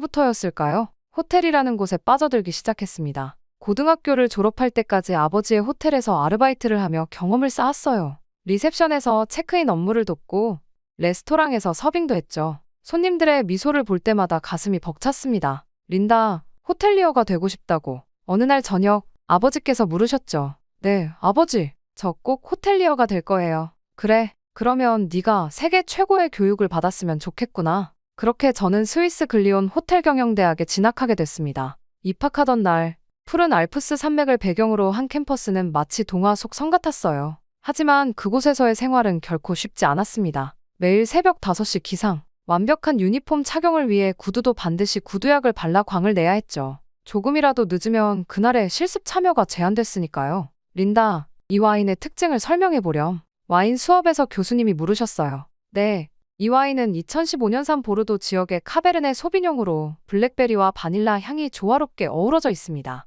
타닌이 부드럽고 훌륭해. 넌 타고난 감각이 있어. 그리고 레스토랑 서비스 실습도 쉽지 않았습니다. 손님 역할을 하시는 교수님들은 정말 까다로우셨어요. 포크의 방향이 1도라도 틀어져 있으면 지적을 받았죠. 하지만 그런 엄격한 교육 덕분에 저는 빠르게 성장할 수 있었습니다. 그렇게 3년간의 고된 생활 끝에 저는 수석으로 졸업했어요. 졸업식장에서 아버지는 처음으로 제 앞에서 눈물을 보이셨습니다. 자랑스럽다, 내 딸. 이제 진정한 시작이란다. 그리고 태국의 가장 유명한 호텔 그룹 중 하나인 센타라에 합격한 후 저는 놀라운 속도로 성장했어요. 첫 프로젝트였던 방콕 시내 부티크 호텔 리모델링이 대성공을 거두면서 그룹 내에서 주목받기 시작했습니다. 린다, 이번 리모델링은 정말 대단했어요. 객실 점유율이 30%나 상승했다고요. 동료들의 칭찬에 힘입어 저는 더 큰 프로젝트들을 맡게 됐습니다. 푸켓의 리조트 신축 프로젝트, 치앙마이 호텔 인수 작업까지 모든 것이 순조로웠죠. 호텔 경영 컨설팅 사업도 시작했는데 놀랍게도 1년 만에 연매출 3천만 달러를 달성했습니다. 그러던 어느 날 부사장님께서 저를 호출하셨어요. 린다, 서울에 새로 오픈할 특급 호텔 프로젝트 총괄을 맡아주었으면 하는데. 서울 프로젝트라니요? 한국은 지금 관광 산업이 급성장하는 시장이야. 우리 그룹의 미래가 걸린 중요한 프로젝트지. 한국이라니. 가슴이 두근거렸습니다. 어릴 적 그 할머니도 생각이 났어요. 그렇게 한국의 호텔 산업을 연구하면서 많은 것을 배웠어요. 그들의 체계적인 시스템, 완벽을 추구하는 서비스 정신, 모든 것이 감탄스러웠죠. 하지만 행복은 오래가지 않았습니다. 어느 날 아침, 한 통의 전화가 걸려왔어요. 린다님, 큰 문제가 생겼습니다. 서울 프로젝트 담당자의 목소리가 떨렸어요. 비자 심사가 갑자기 강화되어서. 네? 무슨 말씀이신가요? 순간 머리가 하얘졌습니다. 수개월간 준비해온 프로젝트가 무산될 위기에 처한 거예요. 태국 내에서 벤코리아 시위가 격해지고 있었고 SNS에서도 이미 반한 정서가 들끓었습니다. 태국 상류층 고객들이 한국 호텔 예약을 줄줄이 취소하기 시작한 거예요. 우리 통러 주민들은 더 이상 한국 호텔을 이용하지 않기로 했습니다. 우리를 무시하는 나라에 우리가 돈을 쓸 이유가 없죠. 태국인 차별이다. 더 이상 한국에 가지 말자는 댓글이 폭주했어요. 저는 오래도록 준비한 이 프로젝트의 스트레스가 이만저만이 아니었습니다. 아니, 서울 호텔에서도 좀 도와줄 수 없는 건가요? 뉴스에서 한국의 실체에 대해 본 저는 다 변명으로 들렸습니다. 태국 노동자들의 인권을 유린하고 노동력을 착취했다고요. 정말 배신감이 들더군요. 결국 저도 그 분위기에 휩쓸리고 말았습니다. SNS에서 본반한 시위 장면들이 저를 자극했고 벤코리아 운동에 동참하게 됐죠. 우리도 더 이상 한국과 거래하지 맙시다. 벤코리아, 제가 올린 글이 순식간에 10만 리트윗을 넘었어요. 태국 최대 호텔 그룹 회장의 딸이 벤코리아 운동에 동참했다는 뉴스가 전국으로 퍼져나갔죠. 파트너사들의 반응도 즉각적이었습니다. 린다님, 저희도 계약을 재검토해야 할 것 같습니다. 시장 분위기가 이런데 프로젝트를 계속 진행하기는 어려울 것 같네요. 한국의 파트너사 대표님도 답답한 마음을 전해왔어요. 린다 씨, 우리가 어떻게 하면 좋을까요? 이건 분명히 오해입니다. 한국은 결코 태국을 차별하지 않아요. 하지만 이미 사태는 걷잡을 수 없이 커져버렸어요. 투자자들이 하나둘 발을 빼기 시작했고 계약 파기 위약금을 검토하자는 이야기까지 나왔죠. 린다, 이대로 가다간 한국 때문에 우리 그룹의 신용도 모두 잃을 수 있어. 아버지의 목소리가 무거웠어요. 다른 시장을 알아보는 게 어떻겠니? 중국도 나쁘지 않을 것 같았어요. 중국도 엄청 큰 시장이잖아요. 베이징에 도착하자마자 저는 럭셔리 호텔들을 둘러보기 시작했습니다. 그렇게 저는 베이징으로 향했습니다. 첫 방문지는 베이징 웨스틴 호텔이었어요. 로비에 들어서는 순간 뭔가 이상하다는 느낌이 들었죠. 대리석 바닥이 얼룩덜룩했고 공기 중에는 묘한 냄새가 떠다녔어요. 린다님, VIP 라운지로 안내해드리겠습니다. 호텔 매니저를 따라 엘리베이터에 탔어요. 문이 열리자마자 제 코를 찌른 건 곰팡이 냄새였습니다. 7성급을 자랑하는 호텔의 VIP 라운지라고는 믿기지 않았어요.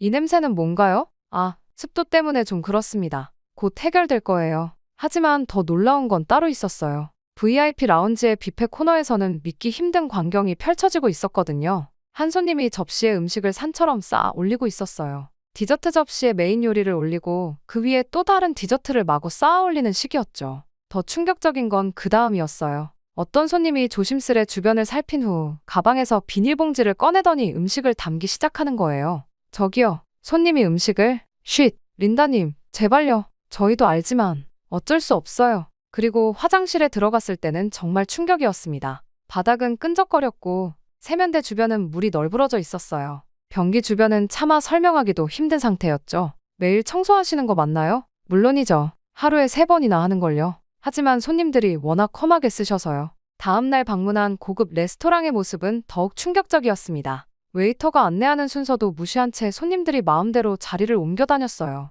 죄송합니다만 예약하신 테이블이 됐어요. 우리가 여기 앉을 거예요. 레스토랑 매니저는 그저 웃음으로 넘겼습니다. 중국에서는 이해해야 해요. VIP 손님들은 더 까다로우시죠. 게다가 식사 중에도 손님들은 큰 소리로 이야기하고 때로는 소리를 지르듯 웃었어요. 음식을 바닥에 흘려도 아무렇지 않은 듯 그대로 두었죠. 이게 정말 7성급 호텔의 모습인가요? 매니저는 씁쓸하게 웃었어요. 중국은 좀 특별해요. 손님이 왕이시라고 하잖아요. 이어진 객실 투어는 더욱 실망스러웠습니다. 카펫에는 얼룩이 가득했고 커튼은 찢어진 채로 대충 꿰매놓은 흔적이 있었어요. 이 방은 스위트룸인데요. 하룻밤에 200만 원이 넘는 전 경악을 하고 말을 잇지 못했어요. 침대 시트는 구겨져 있었고 베개에서는 묘한 냄새가 났거든요. 아, 이건 방금 전 손님이 체크아웃하신. 청소는요? 곧 할 거예요. 지금은 직원들이 다른 층을 청소하느라 변명이었죠. 이틀 동안 베이징의 여러 특급 호텔을 둘러보았지만 상황은 비슷했어요. 호텔마다 같은 문제가 반복됐습니다. 마지막 날, 한 호텔의 조식 뷔페에서 결정적인 장면을 목격했습니다. 어떤 손님 일행이 테이블에 음식을 엎지른 거예요. 이런, 더러워졌잖아. 그런데 그들은 테이블볼을 들어 올려 바닥에 던져버렸어요. 그리고는 마치 아무 일도 없었다는 듯이 새 테이블볼을 요구했죠. 호텔 직원들은 마치 일상적인 일인 것처럼 대응했어요. 아무 말 없이 테이블볼을 갈아주고 음식을 다시 세팅해 주었죠. 저는 그 자리에서 바로 호텔을 나왔어요. 더 이상 볼 필요가 없었거든요. 택시를 타고 공항으로 향하면서 깊은 생각에 잠겼습니다. 중국이 정말 내가 원하는 시장일까? 이런 곳에서 우리의 브랜드 가치를 지킬 수 있을까? 한국이랑 너무 다르잖아. 베이징에서 돌아온 후 저는 밤새 잠을 이루지 못했습니다. 중국의 충격적인 경험이 계속 머릿속을 맴돌았거든요. 문득 한국의 호텔들이 그리워졌습니다. 다시 한번 제대로 알아봐야겠어. 저는 한국과 관련된 모든 자료를 찾아보기 시작했어요. 처음에는 단순히 호텔 산업에 대해서만 조사하려 했는데 점점 더 깊이 파고들게 됐죠. 어머나, 첫 번째 놀라운 발견은 한국의 태국 지원 실적이었어요. 지난 10년간 한국 기업들이 태국에 수많은 일자리를 창출했다는 사실을 알게 됐습니다. 한국이 태국에 이렇게까지 영향을 줬다고 하며 제가 찾아본 자료들을 하나하나 읽어보는데 정말 놀라웠어요. 삼성전자는 태국 라용 공단에 대규모 가전제품 생산기지를 세웠는데 이곳에서만 2만 명 이상을 고용하고 있더라고요. 직원들에게 최신 기술을 교육하고 R&D 센터까지 설립해서 태국의 기술 발전에 크게 이바지하고 있었어요. 협력사까지 포함하면 5만 명이 넘는 태국인들이 삼성과 함께 일하고 있었죠. LG전자도 대단했어요. 아마타시티 공단에 있는 대형 생산시설에서 1만 명 가까이 고용하고 있었고 협력사까지 하면 3만 명이 넘는 일자리를 만들어냈더라고요. 특히 태국 가전산업의 기술 수준을 높이는데 크게 기여했다고 해요. 현대자동차가 태국 자동차 산업에 미친 영향은 더욱 놀라웠어요. 부품 공장들을 세우면서 태국의 자동차 부품 산업이 현대화됐고 현지 부품업체들에게 기술을 전수하면서 태국 자동차 산업의 수준을 한 단계 끌어올렸다고 하더라고요. 의료 시스템도 정말 인상적이었어요. 방콕의 유명 병원들이 한국의 진료 예약 시스템을 도입했는데 환자 만족도가 크게 높아졌대요. 게다가 한국식 건강검진 센터를 들여오면서 태국인들의 건강관리 문화도 많이 바뀌었고요. 특히 감동적이었던 건 노인복지 분야예요. 한국의 실버타운 모델을 배워와서 태국에 적용했더니 큰 성공을 거뒀대요. 방문 요양 서비스나 노인 돌봄 프로그램 같은 것들이 태국 노인분들의 삶의 질을 크게 높여줬다고 해요. 이런 자료들을 보면서 제가 얼마나 한국을 잘못 이해하고 있었는지 깨달았어요. 한국은 단순한 경제 파트너가 아니라 태국의 발전을 진심으로 도와주는 진정한 친구였던 거죠. 그런데 잠깐, 이상하네? 이어서 비자 심사 강화 문제를 자세히 들여다보니 불법 체류자 문제가 생각보다 심각하더라고요. 태국 관광객을 가장한 불법 취업이 급증하면서 여러 문제가 발생하고 있었어요. 먼저 정직하게 일하는 태국 근로자들이 피해를 보고 있었습니다. 불법 체류자들 때문에 임금이 낮아지고 정상적인 근로계약을 맺은 직원들의 일자리까지 위협받고 있었죠. 더 심각한 건 불법 체류자들의 안전 문제였어요. 산재보험도 없이 위험한 현장에서 일하다 다치는 일이 빈번했고 제대로 된 의료 혜택도 받지 못했대요. 임금 체불도 심각했고요. 기업들도 어려움을 겪고 있었어요. 불법 취업이 늘어나니까 정상적으로 태국 직원을 채용하려는 기업들마저 비자 심사가 까다로워져서 애를 먹고 있더라고요. 저희 호텔 프로젝트처럼요. 관광업계는 더 큰 타격을 입었어요. 진짜 관광객인지 불법 취업 목적인지 구분이 안 되니까 선의의 관광객들까지 까다로운 심사를 받아야 했거든요. 관광 수입도 줄어들고 결국 이건 양국 관계에도 안 좋은 영향을 미치고 있었어요. 불법 체류자들이 늘어날수록 한국에서는 태국인들에 대한 부정적인 인식이 커지고 태국에서는 비자 심사 강화에 대한 반발이 커지는 악순환이 계속되고 있었던 거죠. 아, 이래서 비자 심사를 강화할 수밖에 없었구나. 그런데 조사를 하면 할수록 더 이상한 점들이 눈에 띄었어요. SNS에서 반한 정서를 부추기는 계정들을 분석해보니 뭔가 패턴이 있더군요. 이 계정들 왜 이렇게 비슷하지? 대부분의 선동적인 게시물들이 비슷한 시간대에 올라왔고 같은 해시태그를 사용했어요. 더 놀라운 건 그 계정들의 대부분이 최근 3개월 사이에 만들어졌다는 거였습니다. 이건 분명 조직적인 활동이야. 한 게시물을 클릭했더니 IP 주소가 태국이 아닌 다른 나라에서 접속한 흔적이 보였어요. 더 깊이 파고들수록 충격적인 사실들이 드러났습니다. 설마 반한 감정을 부추기는 세력의 실체가 보이기 시작했어요. 태국 시장에 진출하려는 중국 호텔 그룹들의 움직임과 그들과 연관된 마케팅 대행사들의 흔적을 발견했거든요. 이건 완전히 기획된 거였어. 한 마케팅 대행사의 내부 문건을 입수했는데 거기에는 충격적인 내용이 있었어요. 한국 기업들의 태국 진출을 저지하기 위해 SNS상에서 반한 정서를 확산시킬 것, 태국 국민들의 자존심을 건드리는 방향으로 캠페인을 진행할 것, 증거를 모으면 모을수록 분노가 치밀었어요. 순수한 태국 사람들의 마음을 이용해 이익을 취하려 했다니 이대로 둘 순 없어. 며칠 밤을 새워가며 자료를 정리했습니다. 한국 기업들의 태국 발전 기여도, 불법 체류자 문제의 실상, 그리고 SNS 여론 조작의 증거들까지 모든 것을 하나하나 문서화했죠. 이런 식의 기만은 멈춰야 해. 자료를 정리하면서 제 마음도 점점 더 명확해졌어요. 우리가 얼마나 감정적으로 대응했는지, 그리고 그 감정을 누군가가 교묘하게 이용했다는 사실을 이제 어떻게 해야 하지? 방콕의 밤하늘을 바라보며 깊은 고민에 빠졌어요. 이 사실을 공개하면 큰 파장이 일 거예요. 하지만 진실을 알리지 않으면 더 많은 사람들이 속임수에 넘어갈 테죠. 정리한 자료를 노트북에 저장하는데 제 손가락이 살짝 떨렸습니다. 이제 선택해야 할 때였어요. 이 진실을 세상에 알릴 것인가, 아니면 침묵할 것인가를요.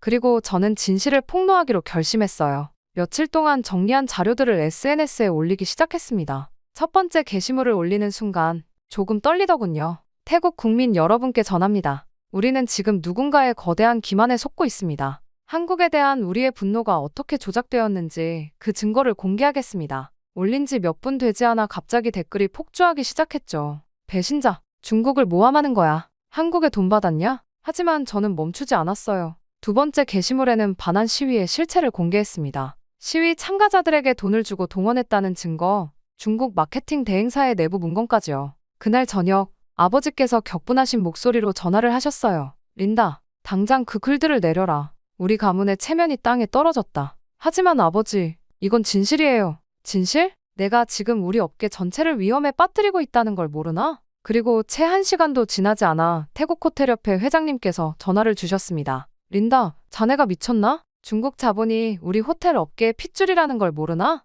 뿐만 아니라 곧바로 위협적인 메시지들이 쏟아지기 시작했습니다. 내 가족의 안전을 생각해라. 호텔 앞 도로에서 사고가 날 수도 있어. 내 동생이 다니는 학교가 어디더라? 조금 무서웠습니다. 하지만 전 세 번째 게시물도 올렸습니다. 이번에는 한국 기업들이 태국 발전에 기여한 구체적인 증거들이었죠. 그날 밤 제 차의 타이어가 모두 펑크 나 있었어요. 그리고 차 유리에는 붉은 페인트로 배신자라고 쓰여 있었고요. 그리고 다음날 아침 중국 최대 투자사의 대표가 찾아왔습니다. 린다 씨, 지금이라도 글을 내리면 좋을 것 같네요. 우리가 진행하려던 30억 달러 규모의 투자를 철회해야 할 수도 있으니까요. 저는 차갑게 대답했어요. 철회하시죠. 진실보다 돈이 중요하진 않습니다. 그리고 그 프로젝트는 장기적으로 볼 땐 오히려 마이너스인 기획이었어요. 그날 오후 제 사무실 창문으로 벽돌이 날아들었어요. 다행히 저는 자리를 비운 상태였죠. 경찰에 신고했지만 그들은 별다른 조치를 취하지 않았습니다. 린다 씨, 증거가 없어서요.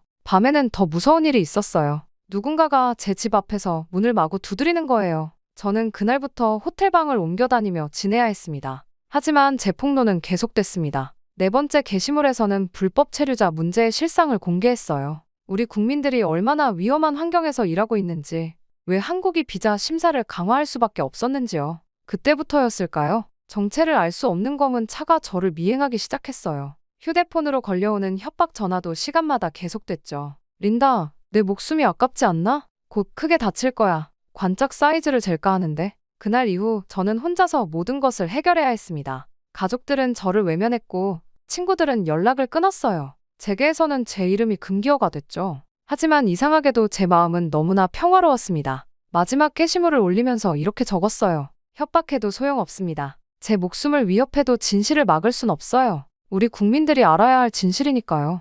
한국에 대해서 많은 외국인들이 놀라는 것들이 또 있는데요. 특히 사업을 위해 한국에 방문한 외국인들이 감탄하는 회사가 있다고 합니다. 독보적인 업계 1위이면서 고객 만족뿐 아니라 지역사회 환원까지 세상에 도움이 필요한 곳에 아낌없이 나눔과 봉사를 실천하고 있어 더욱 놀라움을 자아내는데요. 바로 신차 장기 렌트 및 리스 회사인 KS 오토플랜입니다. 차량 구매뿐 아니라 기존 차량 처분까지 원스톱으로 처리가 가능한 건 물론 항상 고객님께 듣고 고객님으로부터 답을 찾아 고객님께 돌려드리는 기업을 표방하는 만큼 렌트와 리스 시 중도 해지를 원하시는 경우 고객님이 최대한 페널티를 적게 가지고 가시도록 체계화된 승계 부서를 운영하고 있습니다. 사람을 최우선으로 생각하는 회사답게 처음 회사를 시작하던 그 마음 그대로 취약계층 아동과 시설의 지원을 아끼지 않는 KS 오토플랜. 따뜻한 심장을 가진 KS 오토플랜이 구독자 여러분들을 위해 특별한 혜택을 준비했습니다. 지금 고정 댓글을 클릭하시고 구독자분들만을 위한 특별한 혜택과 함께 이웃을 위한 나눔까지 실천해보세요. 이제 소유가 아닌 이용의 시대.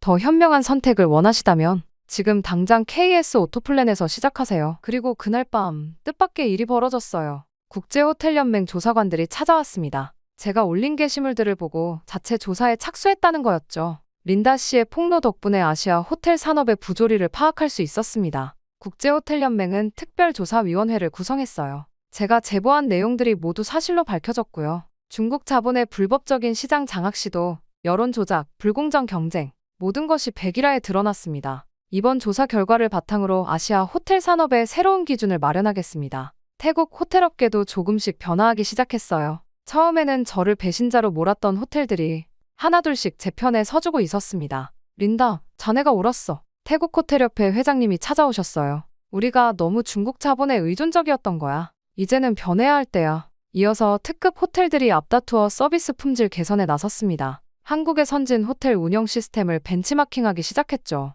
직원 교육 프로그램도 전면 개편했어요. 린다, 우리 호텔 직원들을 위한 교육 프로그램을 만들어주면 어떨까요? 센타라 그룹도 변화의 중심에 섰습니다. 아버지께서 직접 나서셨어요. 내가 옳았다. 린다, 이제 우리가 태국 호텔 산업의 새로운 기준을 만들어보자. 우리는 이 위기 속에서도 한국의 호텔 그룹들과 접촉해 끊임없는 설득과 확실한 기획안으로 새로운 파트너십도 맺었어요. 이번에는 단순한 투자 계약이 아닌 상호 발전을 위한 진정한 협력 관계였죠. 린다 씨 덕분에 태국과 한국의 호텔 산업이 더 가까워졌네요. 한국 호텔 협회 회장님이 방콕을 방문하셨을 때 하신 말씀이에요. 반한 감정은 아직 뜨겁지만 그래도 제 게시물에 동조해주시는 분들이 생겨나고 있었습니다. 사람들이 진실을 알게 되면서 오히려 한국에 대한 신뢰가 더 깊어졌어요. 한국은 우리의 진정한 파트너였네요. 이제 알았어요. 한국이 태국 노동자에게 해준 복지가 엄청나대요. 기술 교육도 전수하고 다들 맘속으로는 한국으로의 취업을 바라고 있어요. 그리고 센타라 그룹은 한국과 새로운 프로젝트를 시작했습니다. 이번에는 서울뿐만 아니라 부산, 제주에도 호텔 사업을 협력하기로 했어요. 린다, 이제 내가 이 프로젝트의 총책임자야. 아버지께서 말씀하셨죠. 네가 지켜낸 진실이 우리에게 새로운 길을 열어줬으니까. 네, 아빠. 믿어주셔서 감사해요. 지금 센타라의 새로운 슬로건을 아세요? 진실과 함께하는 환대입니다. 저는 매일 아침 이 슬로건을 보며 미소 짓습니다. 때론 위험하고 두려웠지만 진실을 선택한 그때의 결정이 옳았다는 걸 매 순간 확신하거든요. 환영합니다, 고객님. 이제 이 인사말에는 거짓 없는 진정성이 담겨 있어요. 우리는 더 이상 누군가의 조종이나 협박에 휘둘리지 않으니까요. 이것이 제가 꿈꾸던 진정한 호텔리어의 모습이었습니다. 한국인 시청자 여러분, 제 이야기는 여기까지입니다. 끝까지 들어주셔서 진심으로 감사드립니다. 처음 이 이야기를 시작할 때만 해도 제 가슴 한켠이 여전히 아팠어요. 그 힘들었던 순간들을 다시 떠올리는 게 쉽지만은 않았거든요. 하지만 이런 이야기들은 꼭 나눠야 한다고 생각했어요. 우리가 때로는 감정에 휘둘리고 편견에 사로잡히더라도 결국 진실 앞에서는 모두가 하나가 될 수 있다는 걸 보여주고 싶었거든요. 지금도 세계 어딘가에서는 누군가가 진실과 맞서 싸우고 있을 거예요. 그분들께 제 이야기가 작은 위로와 용기가 되었기를 바랍니다. 진실을 지키는 일은 외롭고 두려울 수 있어요. 하지만 그 길이 결국 우리 모두를 더 나은 곳으로 이끈다는 걸 저는 믿습니다. 다시 한번 귀한 시간 내어 제 이야기에 귀 기울여주신 여러분께 깊은 감사를 드립니다. 여러분의 일상에도 언제나 진실과 행복이 함께하기를 기도하겠습니다. 지금 이 사람들이 북한 사람들이라고 여기 한 영국의 저명한 언론사 여기자가 러시아 전쟁터에서 입수한 사진들로 인해 충격적인 진실을 확인했다고 합니다. 한국 분들이 제대로 알지 못하는 분들이 많을 것이라며 다급하게 사연을 전해왔는데요. 대체 어떤 사연인지 한번 들어보겠습니다. 안녕하세요. 저는 클라라 윌슨입니다. 저는 옥스퍼드 대학에서 국제정치학을 전공하고 지금은 영국 텔레그래프에서 10년째 기자로 일하고 있어요. 중동 특파원으로 시리아 내전을 취재했고 워싱턴 특파원으로는 미국 대선을 다뤘죠. 동아시아 담당 기자 시절에는 한국에서 2년간 머물며 한반도 문제를 깊이 있게 취재했습니다. 그리고 2022년 우크라이나 전쟁이 발발한 후 모스크바 특파원으로 자원했어요. 오늘 여러분께 들려드릴 이야기는 제가 모스크바에 부임한 지 3개월 만에 마주한 충격적인 진실에 관한 것입니다. 전쟁터에 숨겨진 또 다른 전쟁의 이야기, 그리고 그 속에서 희생된 이들의 진실을요. 제가 모스크바 특파원으로 부임한 지 3개월째였습니다. 두꺼운 코트를 여미며 트베르스카야 거리를 걸었죠. 매서운 겨울바람이 뺨을 때릴 때마다 한국에서의 따뜻했던 시간들이 자꾸만 떠올랐습니다. 아직도 교환학생으로 처음 한국에 도착했던 그날이 선명하게 기억나요. 인천공항에 내려 기숙사로 향하는 버스 안에서 느낀 설렘과 두려움이 아직도 생생해요. 그때 만난 룸메이트 지연이가 제 불안한 마음을 단숨에 날려버렸죠. 서툰 한국어로 대화를 나누면서도 우린 밤새도록 이야기를 나눴습니다. 마음이 정말 잘 맞아서 한국 생활이 외롭지 않았어요. 지연이가 K-팝 동아리를 추천해줬는데 나중엔 제가 더 푹 빠져버렸죠. 처음엔 춤도 못 추고 노래도 못했지만 동아리 친구들이 하나하나 가르쳐줬습니다. 연습실에서 밤늦게까지 안무를 맞추고 땀범벅이 되어 편의점 삼각김밥을 먹던 순간들이 그립니래요. 공연 준비할 때면 다들 지쳐 있었지만 서로 웃으며 격려했던 기억이 아직도 마음 한켠에 따뜻하게 남아 있습니다. 한국에서의 인연은 분명 제 인생의 전환점이었습니다. 돌아보면 매 순간이 선물 같았죠. 시험 기간에 도서관에서 밤을 새우고 주말이면 한강에서 치맥을 즐기고 명절에는 지연이네 가족들과 함께 보냈어요. 한국인들의 따뜻한 정을 온몸으로 느낄 수 있었던 시간이었습니다. 이렇게 한국과 깊은 인연을 맺었기에 자연스럽게 한반도 관련 소식들을 놓치지 않고 취재해왔어요. 런던에 있을 때부터 동아시아 담당 기자로 일했습니다. 노트북 화면에 떠있는 기사들을 하나씩 훑어보았어요. 전쟁 소식들이 대부분이었죠. 민간인 사상자 수, 폭격으로 파괴된 도시들, 전선의 이동 상황. 우크라이나 전쟁이 시작된 이후로 모스크바의 공기도 한층 무거워졌고 사람들의 표정도 어두워졌습니다. 그러다 눈에 들어온 한 줄의 기사 제목이 내 시선을 붙잡았어요. 우크라이나 전선에서 목격된 북한군 사망자들. 실체는?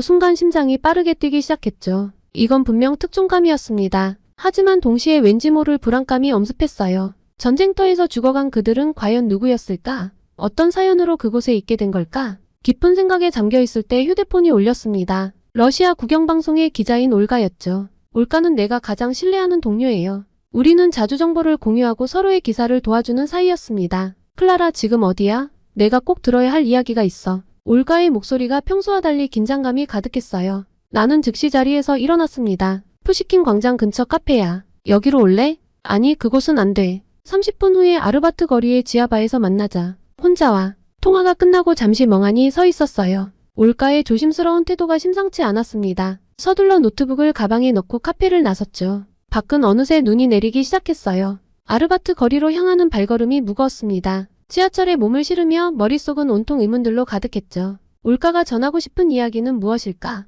왜 이렇게 비밀스러워하는 걸까? 아르바트 거리는 모스크바에서 가장 유명한 관광지 중 하나였어요. 예술가들의 그림과 거리 공연이 늘 있었지만 전쟁 이후에는 그 활기가 많이 사그라들었습니다. 올가가 말한 지하바는 거리 끝자락에 있었죠. 좁은 계단을 내려가서 무거운 철문을 열었더니 담배 연기와 위스키 향이 뒤섞인 공기가 코를 찔렀어요. 구석자리에서 올가를 발견했습니다. 평소의 밝은 표정은 찾아볼 수 없었고 굳은 얼굴로 위스키 잔을 만지작거리고 있더라고요. 앉아, 클라라. 오늘 전해줄 이야기는 아마 내 인생을 바꿀지도 몰라. 올가의 목소리가 떨렸어요. 이상한 예감이 들었습니다. 뭔가 큰일이 일어날 것 같은 느낌이었죠. 올가는 주변을 살피듯 고개를 돌리더니 휴대폰을 꺼내 테이블 위에 놓았습니다. 이것 봐. 어제 전선에서 찍은 사진이야. 올가가 보여준 화면에는 여러 장의 사진이 있었어요. 전투로 폐허가 된 마을, 파괴된 건물들, 그리고 죽어있는 군인들의 모습이었죠. 마지막 사진에서 숨이 멎는 것 같았습니다. 그때 군인의 주머니에서 발견된 쪽지가 눈에 들어왔습니다. 바로 한글로 쓰여진 내용이었어요. 어머니 죄송합니다. 동생을 잘 부탁드립니다. 단순한 유서가 아니었습니다. 그 안에는 깊은 절망과 후회, 그리고 가족을 향한 애틋한 마음이 담겨 있었어요. 이 사진들은 우크라이나 하르키우 근교에서 찍은 거야. 올가가 낮은 목소리로 말했죠.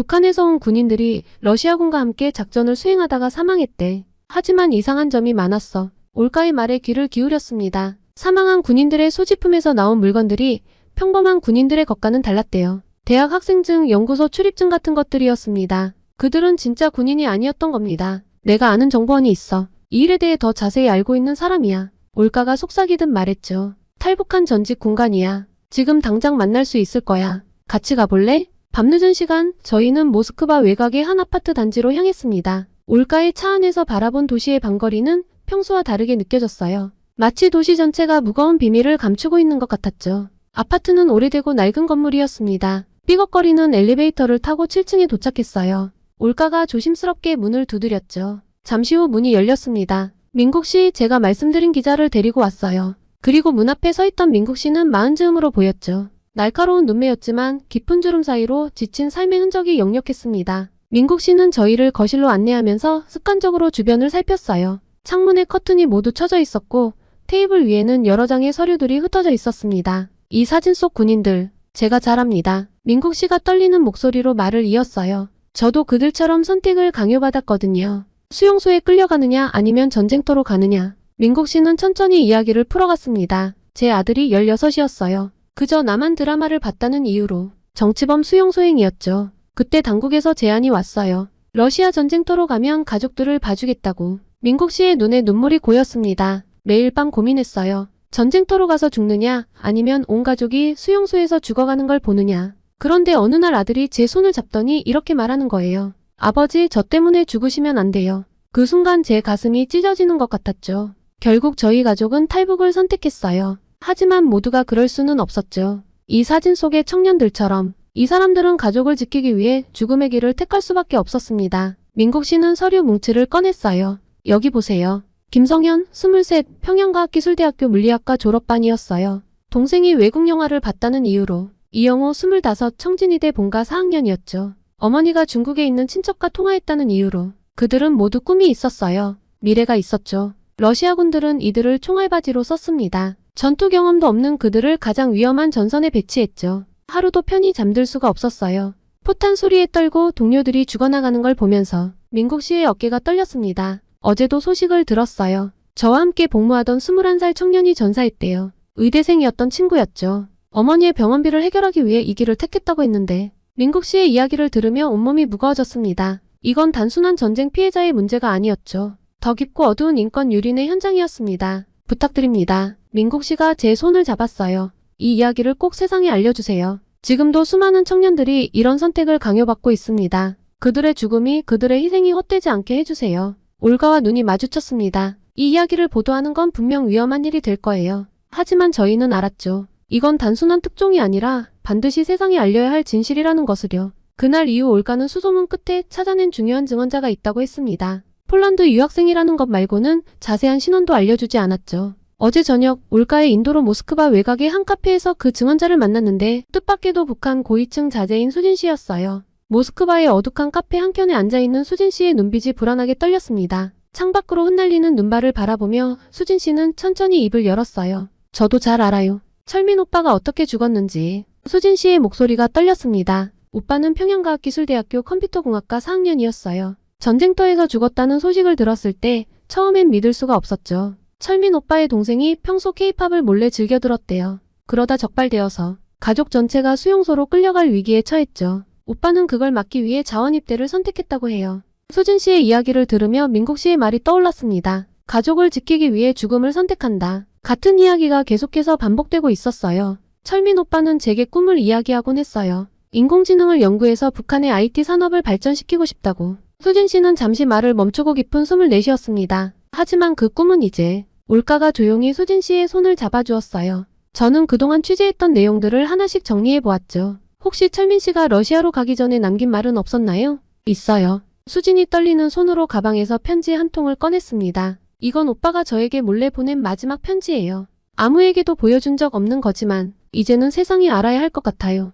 편지를 펼치자 단정한 글씨체가 눈에 들어왔습니다. 수진아, 내가 이 편지를 받을 때쯤이면 나는 아마 러시아에 가 있을 거야. 처음에는 건설 노동자로 간다고 했어. 하지만 진실은 달라. 우리는 전쟁터로 가는 거야. 동생이랑 부모님을 지키기 위해서. 이게 내가 할 수 있는 유일한 선택이었어. 너도 알잖아. 수용소에 한번 들어가면 나올 수 없다는 걸. 적어도 이렇게 하면 가족들은 살 수 있어. 제 손이 떨렸습니다. 편지는 계속되었어요. 사실 무서워. 하지만 후회하지는 않아. 단 한 가지 마음이 아픈 건 동생이 자책할까봐 걱정이야. K-팝을 좋아한 게 무슨 큰 죄라고. 우리나라가 언제쯤 달라질 수 있을까? 수진아, 넌 폴란드에서 공부 열심히 해. 그리고 기회가 된다면 우리나라의 진실을 알려줘. 올가와 저는 서로를 바라볼 수밖에 없었어요. 수진 씨는 눈물을 훔치며 이야기를 이어갔습니다. 철민 오빠가 떠나고 얼마 안 돼서 소식을 들었어요. 하르키우 근교에서 전사했다고. 시신도 제대로 수습하지 못했대요. 북한에 있는 가족들은 아들이 영웅적으로 전사했다는 소식만 들었겠죠.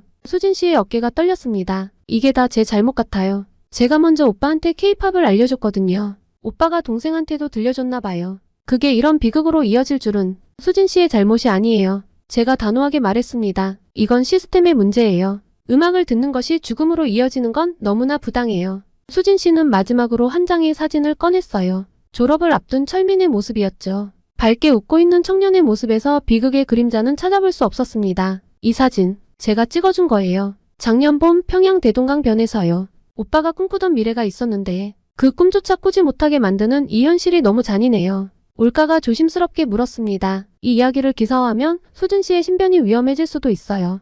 괜찮습니다. 써주세요. 수진이 결연한 목소리로 답했어요. 더 이상의 희생은 없어야 해요. 철민 오빠의 마지막 부탁이기도 했고 저는 이제 침묵하고 싶지 않아요. 인터뷰를 마치고 카페를 나서며 수진 씨의 마지막 말이 가슴에 깊이 박혔습니다. 젊은이들의 꿈과 생명을 앗아가는 이 비극적인 현실, 그들의 이야기를 전하는 것이 제가 할 수 있는 최선이었어요. 그렇게 취재를 시작한 지 일주일이 지났습니다. 매일 밤 잠들기 전 철민의 마지막 편지와 민국 씨의 떨리는 목소리가 머릿속을 맴돌았어요. 그들의 이야기는 빙산의 일각일 뿐이라는 직감이 들었죠. 그리고 올가가 또 다른 제보를 받았다며 연락해왔습니다. 이번에는 러시아 현지 북한 노동자 관리 책임자였던 블라디미르였어요. 그는 최근 은퇴했지만 여전히 현장의 상황을 잘 알고 있다고 했죠. 위험할 수 있어요. 올가가 걱정스러운 눈빛으로 말했습니다. 블라디미르는 아직도 감시를 받고 있을 거예요. 하지만 그가 꼭 하고 싶은 이야기가 있대요. 모스크바 외곽의 한 창고에서 블라디미르를 만났습니다. 60대 후반으로 보이는 그의 얼굴에는 깊은 주름이 새겨져 있었어요.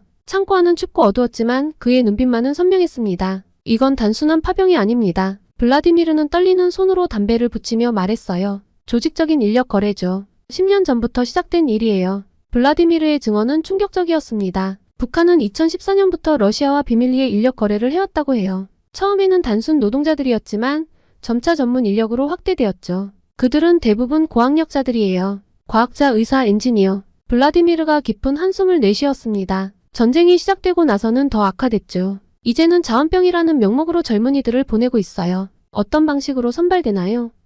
제가 조심스럽게 물었습니다. 두 가지 경로가 있어요. 하나는 자발적 지원이에요. 가족이 정치범 수용소에 끌려갈 위기에 처한 사람들이죠. 다른 하나는 특별 선발이에요. 주로 이공계 전공자들이 대상이죠. 특별 선발은 어떤 기준으로? 블라디미르가 갑자기 손을 들어 제 말을 막았어요. 창고 밖에서 발자국 소리가 들렸습니다. 우리는 숨을 죽이고 기다렸죠. 다행히 지나가는 경비원이었어요. 조심해야 해요. 블라디미르의 목소리가 더욱 낮아졌습니다. 이 이야기를 하는 것 자체가 위험하니까요. 특별 선발된 인력들은 먼저 러시아의 군사시설에서 훈련을 받아요. 군사기술, 정보기술을 배우죠. 그리고 전선으로 보내지는 겁니다. 그럼 전쟁은 그들의 훈련장이자 시험장이죠. 블라디미르의 눈빛이 어두워졌어요. 인력을 제공하는 대가로 실전 경험과 군사기술을 얻는 거예요. 살아남은 자들은 그 기술을 가지고 북한으로 돌아가야 하죠. 하지만 대부분은 블라디미르는 잠시 말을 멈추고 주머니에서 낡은 수첩을 꺼냈습니다. 이건 제가 관리했던 명단의 일부예요. 올해 초부터 우크라이나로 보내진 청년들이죠. 수첩을 펼치자 빽빽한 한글이 눈에 들어왔어요. 이름, 나이, 학력, 그리고 각자의 선발 사유가 적혀 있었습니다. 김태현 26세 김일성 종합대학교 물리학과. 블라디미르가 천천히 읽어내려갔어요. 동생이 한국 드라마 시청으로 적발. 자원입대. 이승호 24세 함흥컴퓨터기술대학. 어머니의 탈북 시도 적발. 자원입대. 박민준 23세 평양의과대학 특별선 발조에 의해 선발. 이건 제가 마지막으로 입수한 정보예요. 블라디미르가 또 다른 종이를 꺼냈습니다. 러시아와 북한 사이에 새로운 계약이 체결됐어요. 더 많은 인력이 필요하다는 거죠. 이제는 대학생들을 직접 선발하기 시작했어요. 성적 우수자들을 해외 인턴십 명목으로. 명단은 계속 이어졌습니다. 저는 떨리는 손으로 메모를 해나갔어요. 각각의 이름 뒤에는 그들의 운명이 덧붙여져 있었죠. 전사 실종 중상. 갑자기 창고 밖에서 자동차 소리가 들렸어요. 블라디미르가 서둘러 자리에서 일어났습니다. 더 이상은 말할 수 없어요. 여기 있는 것도 위험해요. 그가 서둘러 수첩을 제 손에 쥐어주었죠. 이걸 가져가세요. 하지만 조심하세요. 당신을 감시하는 눈이 있을 거예요. 블라디미르는 서둘러 창고를 빠져나갔습니다. 저는 한동안 그 자리에 앉아 수첩을 바라보았어요. 그 안에는 수많은 젊은이들의 운명이 기록되어 있었죠. 그들의 꿈, 그들의 절망, 그리고 그들의 최후가. 블라디미르의 증언은 이 비극적인 인력 거래의 실체를 드러내는 결정적인 증거였습니다. 하지만 동시에 이 이야기를 세상에 알리는 것이 얼마나 위험한 일이 될지도 깨달았죠. 호텔로 돌아오는 길 올가가 조용히 말했습니다. 조심해야 해, 클라라. 이제 우리도 그들의 레이더에 걸렸을 거야. 저는 가방 속에 수첩을 꽉 쥐었습니다. 이제 돌이킬 수 없는 강을 건넌 것 같았어요. 하지만 이 이야기는 반드시 세상에 알려져야 했습니다. 수첩 속의 이름들, 그들의 운명이 헛되지 않도록 하기 위해서라도. 그 이후 블라디미르의 수첩을 분석하던 중 우연한 기회가 찾아왔습니다. 국제 NGO 국경 없는 의사회 소속 활동가 안나와의 만남이었어요. 올가가 그녀를 소개해줬죠. 우크라이나 국경 근처에서 일하는 의료진들이 특이한 환자를 발견했대. 올가가 조심스럽게 말했습니다. 북한에서 온 병사라고 하더라. 키예프 교회의 한 비밀 병원에서 안나를 만났습니다. 그곳에는 전쟁 부상자들을 위한 임시 병동이 마련되어 있었어요. 여기서는 그를 알렉스라고 불러요. 안나가 작은 병실 앞에서 걸음을 멈췄습니다. 하지만 그 남자의 진짜 이름은 지성이에요. 평양 출신이죠. 안나를 따라 병실에 들어서자 창가에 앉아있는 젊은 남자가 보였습니다. 25 정도로 보이는 그의 왼팔에는 붕대가 감겨 있었고 얼굴에는 깊은 상처 자국이 남아 있었어요. 안녕하세요. 제가 조심스럽게 한국어로 인사했습니다. 지성의 눈이 크게 떠졌어요. 한국말을 하시나요? 아니요, 러시아 특파원입니다. 하지만 한국에서 오래 살았어요. 지성 씨는 잠시 망설이다가 입을 열었습니다. 저는 평양 출신입니다. 김책공업종합대학 전자공학과를 졸업했어요. 특별히 선발되어 러시아로 왔죠. 그의 이야기는 블라디미르의 증언과 정확히 일치했어요. 성적 우수자들을 대상으로 한 특별 선발, 러시아 군사시설에서의 훈련, 그리고 전선으로의 투입. 처음에는 군사기술을 배우는 줄 알았어요. 지성의 목소리가 떨렸습니다. 전자전과 사이버전 기술이었죠. 하지만 갑자기 우리를 전선으로 보냈어요. 제대로 된 전투 훈련도 없이. 지성 씨는 천천히 자신의 탈출 과정을 이야기했습니다. 매일 밤 도주 계획을 세웠지만 북한 감시원들의 눈을 피하기가 힘들었다고 해요. 무엇보다 북한에 있는 가족들이 걱정됐죠. 하지만 더 이상 견딜 수 없었어요. 지성의 손이 떨렸습니다. 매일 밤 동료들이 죽어나갔어요. 대부분이 저처럼 고급 인력들이었죠. 과학자, 의사, 엔지니어. 그들은 총알바지로 쓰였어요. 그리고 결정적인 순간이 찾아왔다고 합니다. 격렬한 포격 중에 북한 감시원들이 잠시 혼란에 빠진 틈을 타 도망쳤고 사흘 동안 숨어 다니다가 우크라이나군 진영에 투항했다고 했어요. 처음에는 그들도 저를 의심했어요. 하지만 제가 가진 정보가 있었죠. 지성이 쓰게 웃었습니다. 북한과 러시아의 군사협력 내용, 전자전 시스템의 구조. 그것들이 제 목숨을 살렸어요. NGO가 그를 보호하고 있어요. 안나가 설명했습니다. 하지만 아직도 위험한 상태예요. 러시아와 북한 양쪽 모두에서 그를 찾고 있으니까요. 지성 씨는 잠시 침묵하다가 한숨을 내쉬었어요. 사실 가장 괴로운 건 북에 있는 가족들 생각이에요. 제가 탈출했다는 소식을 들으면 어떻게 될지. 그의 눈에서 눈물이 흘렀습니다. 어제는 꿈에서 어머니를 봤어요. 제가 떠나기 전날 밤 어머니가 몰래 제 방에 들어오셨거든요. 아무 말씀도 못하시고 그저 제 얼굴만 쓰다듬으셨죠. 어머니도 아셨던 걸까요? 제가 어디로 가는지. 창밖으로 눈이 내리기 시작했어요. 병실 안은 무거운 침묵에 잠겼습니다. 이제 어떻게 하실 생각이에요? 제가 조심스럽게 물었습니다. 아직 모르겠어요. 지성 씨가 창밖을 바라보며 말했습니다. 자유를 찾아 도망쳤지만 여전히 감옥에 갇혀 있는 것 같아요. 우리 가족이, 우리 민족이 이렇게 갈라져 있으니까요. 안나가 조용히 말했습니다. 지성 씨의 증언이 세상에 알려지면 뭔가가 달라질까요? 모르겠어요. 지성 씨가 쓴웃음을 지었습니다. 하지만 최소한 저처럼 끌려온 사람들의 진실이 알려질 수 있겠죠. 그들도 모두 가족이 있고 꿈이 있었다는 걸, 그저 전쟁터의 숫자가 아니었다는 걸. 병실을 나서는 길에 지성 씨가 제 손을 잡았어요. 이런 말씀드리기 조심스럽지만 혹시 나중에 우리 어머니를 만나실 기회가 있다면 제가 잘 지내고 있다고 그리고 죄송하다고 전해주세요. 밖으로 나올까 걸으며 생각했습니다. 지성의 이야기는 단순한 탈북병사의 증언이 아니었어요. 그것은 분단된 한반도의 비극이 우크라이나 전쟁이라는 또 다른 비극과 만나 만들어낸 이야기였죠. 클라라 올가가 제 어깨를 토닥였습니다. 우리가 할 수 있는 일을 하자. 그들의 이야기를 전하는 것, 그게 우리가 할 수 있는 최선이야. 저는 고개를 끄덕였습니다. 지성 씨를 만난 후 올가와 저는 취재한 내용을 어떻게 기사화할지 고민했어요. 카페에서 올가의 자택에서 때로는 거리를 걸으며 밤새도록 이야기를 나눴죠. 이건 단순한 전쟁 기사가 아니야. 올가가 따뜻한 커피를 마시며 말했습니다. 인간의 이야기지. 철민, 민국, 지성. 그들 모두 각자의 삶이 있었어. 꿈이 있었고 가족이 있었어. 블라디미르의 수첩에 적힌 이름들이 떠올랐습니다. 그들은 모두 누군가의 자식이었고 형제였고 친구였죠. 단순한 숫자나 통계로 환원될 수 없는 존재들이었어요. 하지만 위험해. 올가가 걱정스러운 눈빛으로 말했습니다. 러시아와 북한 양쪽 모두에서 이 이야기가 알려지는 걸 원하지 않을 거야. 우리도 위험해질 수 있어.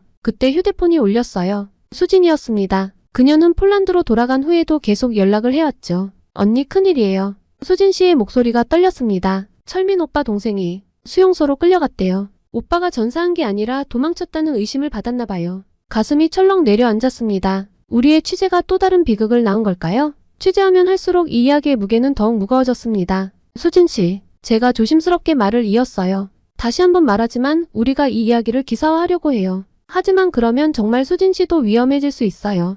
괜찮아요. 수진 씨의 목소리가 단단해졌습니다. 이제는 모두가 알아야 해요. 더 이상의 희생은 없어야 해요. 철민 오빠가. 그리고 지금도 전선에서 죽어가는 다른 오빠들이 바란 것도 그거였을 거예요. 전화를 끊고 올가를 바라보았습니다. 그녀도 같은 생각을 하고 있었나 봐요. 우리가 할 수 있는 최선을 다하자. 올가가 결연한 목소리로 말했습니다. 이건 단순한 스쿠프가 아니야. 진실을 알려야 해. 다음 날 우리는 기사 작성을 시작했습니다. 블라디미르의 수첩, 민국 씨의 증언, 지성의 이야기, 수진이 들려준 철민의 마지막 편지까지 모든 퍼즐을 맞추기 시작했어요. 전쟁의 또 다른 희생자들, 우크라이나 전선의 북한 청년들, 우리는 이런 제목을 달기로 했습니다. 한반도의 분단이 만든 비극이 이제 우크라이나 전쟁으로 이어졌습니다. 그들은 2번, 3번 희생되고 있었어요. 분단으로, 전쟁으로, 그리고 침묵으로. 기사를 완성하고 나서 올가와 저는 모스크바 외곽의 작은 성당을 찾았습니다. 그곳에서 우리는 촛불을 켰어요. 철민을 위해, 지성의 가족을 위해, 그리고 아직도 전선에서 생사를 넘나드는 모든 이들을 위해. 이제 어떻게 될까요?